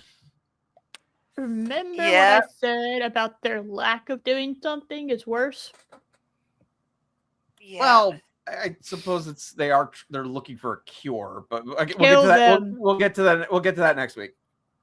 I'm just saying, mercy kills exist. And then, but then a doctor comes in, and Lucy's hiding, and like he like walks like in there. How does he not like see her duck? NPC. Yeah, well, Yeah. true. Yeah. His NPC vision, all right? Yep. Yeah, it's like that like the person where you can like perfectly see their cone of vision. It's like, okay, I'm too far away, you can't see me. Right. But then he's like, I thought I heard a noise. I'm making sure. I'm happy none of you have gotten out. But then Lucy like knocks something. So he's like, oh, maybe one of them is out. So his first thought is to grab a harpoon gun. I mean, I have one of those on standby right now by my desk. Do you not? You don't It's just like- have a harpoon sitting Oh, on no. like, Right next That- to my Uzi and my flamethrower. I That- mean, they're all yeah. lined Oh up. man, there's a sick pregnant woman who might be scared. Like, here's my harpoon gun in case I need to subdue her. yeah. Shit. I thought that was normal, man. Huh? Like you're Lucy judging then us. tries to run. She grabs acid and throws it right in the doctor's face. And then multiple people start coming in and they end up subduing her. And it then cuts to Maximus, who's just eating popcorn, having the time of his life, watching a waterfall. All of a sudden, I on felt TV. called out because I too was wearing a white bathrobe, eating a snack. I was like, "Hey, what the fuck you trying to say in your show?" But that was the end of episode Enjoying 6. Yeah, he was enjoying himself, wasn't he? He was cozy. Dude, Oh! can you imagine seeing a waterfall for the first time, not knowing they existed? Right? That That's would what be I'm saying. crazy. He's being introduced to a whole new world, and he is enjoying himself. Salted popcorn. Mm. All of a sudden, the spice trade is back on, guys. We gotta go find spices. You know everybody's food is bland as shit. An indoor latrine, Hot water. hot water, a fluffy robe. Oh, hell yeah. He's living the life now. Yeah, this is one of those reasons I'm like, I get it with the vault dwellers. And I get why everyone hates them. I understand. It's a dichotomy, isn't it? For Yeah, sure. because you're like, you lived your whole life and it's been ass the whole time, and then you find out this is how people have been living your whole life, and you're like, what the fuck? Right? But I do have to go. Ugh. I think we're done. That's, Right? Yeah, we're basically 402. done. Yeah. No, Oh, that's okay, literally okay. the end of it in the wiki. I'm not reading. Well, did y'all enjoy it? Did y'all like these episodes? Yes, I really like these episodes when I didn't know what came next. I'm not kidding. I enjoyed it too. I enjoyed it too. I would say yes. Oh, they have a good atmosphere. I just think the next episode undermines it a Yep. lot. Oh, yes. Everything that happens in this and Vault 4, it underlines it and pisses me It'll off. be. I So- can't wait! Can't wait! Oh, you better be so excited. I'm going to start yelling next week probably. So this is going to be Oh. fun. I'm excited. Yay! So, Awesome. All right. Well, yeah, I've got to be somewhere at 4:30. Otherwise, all right, go for it. Go. Okay. Skip, But skip, skip. I will talk to y'all later. Then I have fun. I can't wait till next week. Yeah, But, alrighty. bye. Bye. Bye. Bye. All right, now we say bye. It is We're done. time. It is time for food. Oh, dude, I'm so fucking hungry. I have Chinese food. I made up some fried rice and what is it? General TSO. I don't know how to pronounce it. Taso. I feel like it's wrong. That's not correct. It's the spicy one. Right. It's very good. And crab puffs. Oh, I'm so excited. I'm gonna go in there, make me a big old plate, and watch something. That's my thoughts right now. What is your thoughts on food? I smell Becky baking something. You smelled Becky. All right, those are your thoughts. Becky is baking something right now. I can smell it. I'm not sure what it is. All right. But I'm also thinking, man, I need to get my lawn mowed.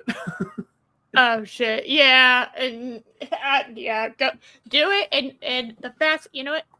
Get out of here, you rascal! Go mow your lawn like the adult you are. All right, and we will get out of here so he can do that. Thank you, All right. everyone, for coming. Bye, everyone. Bye. Hold on, I forgot to hit end stream.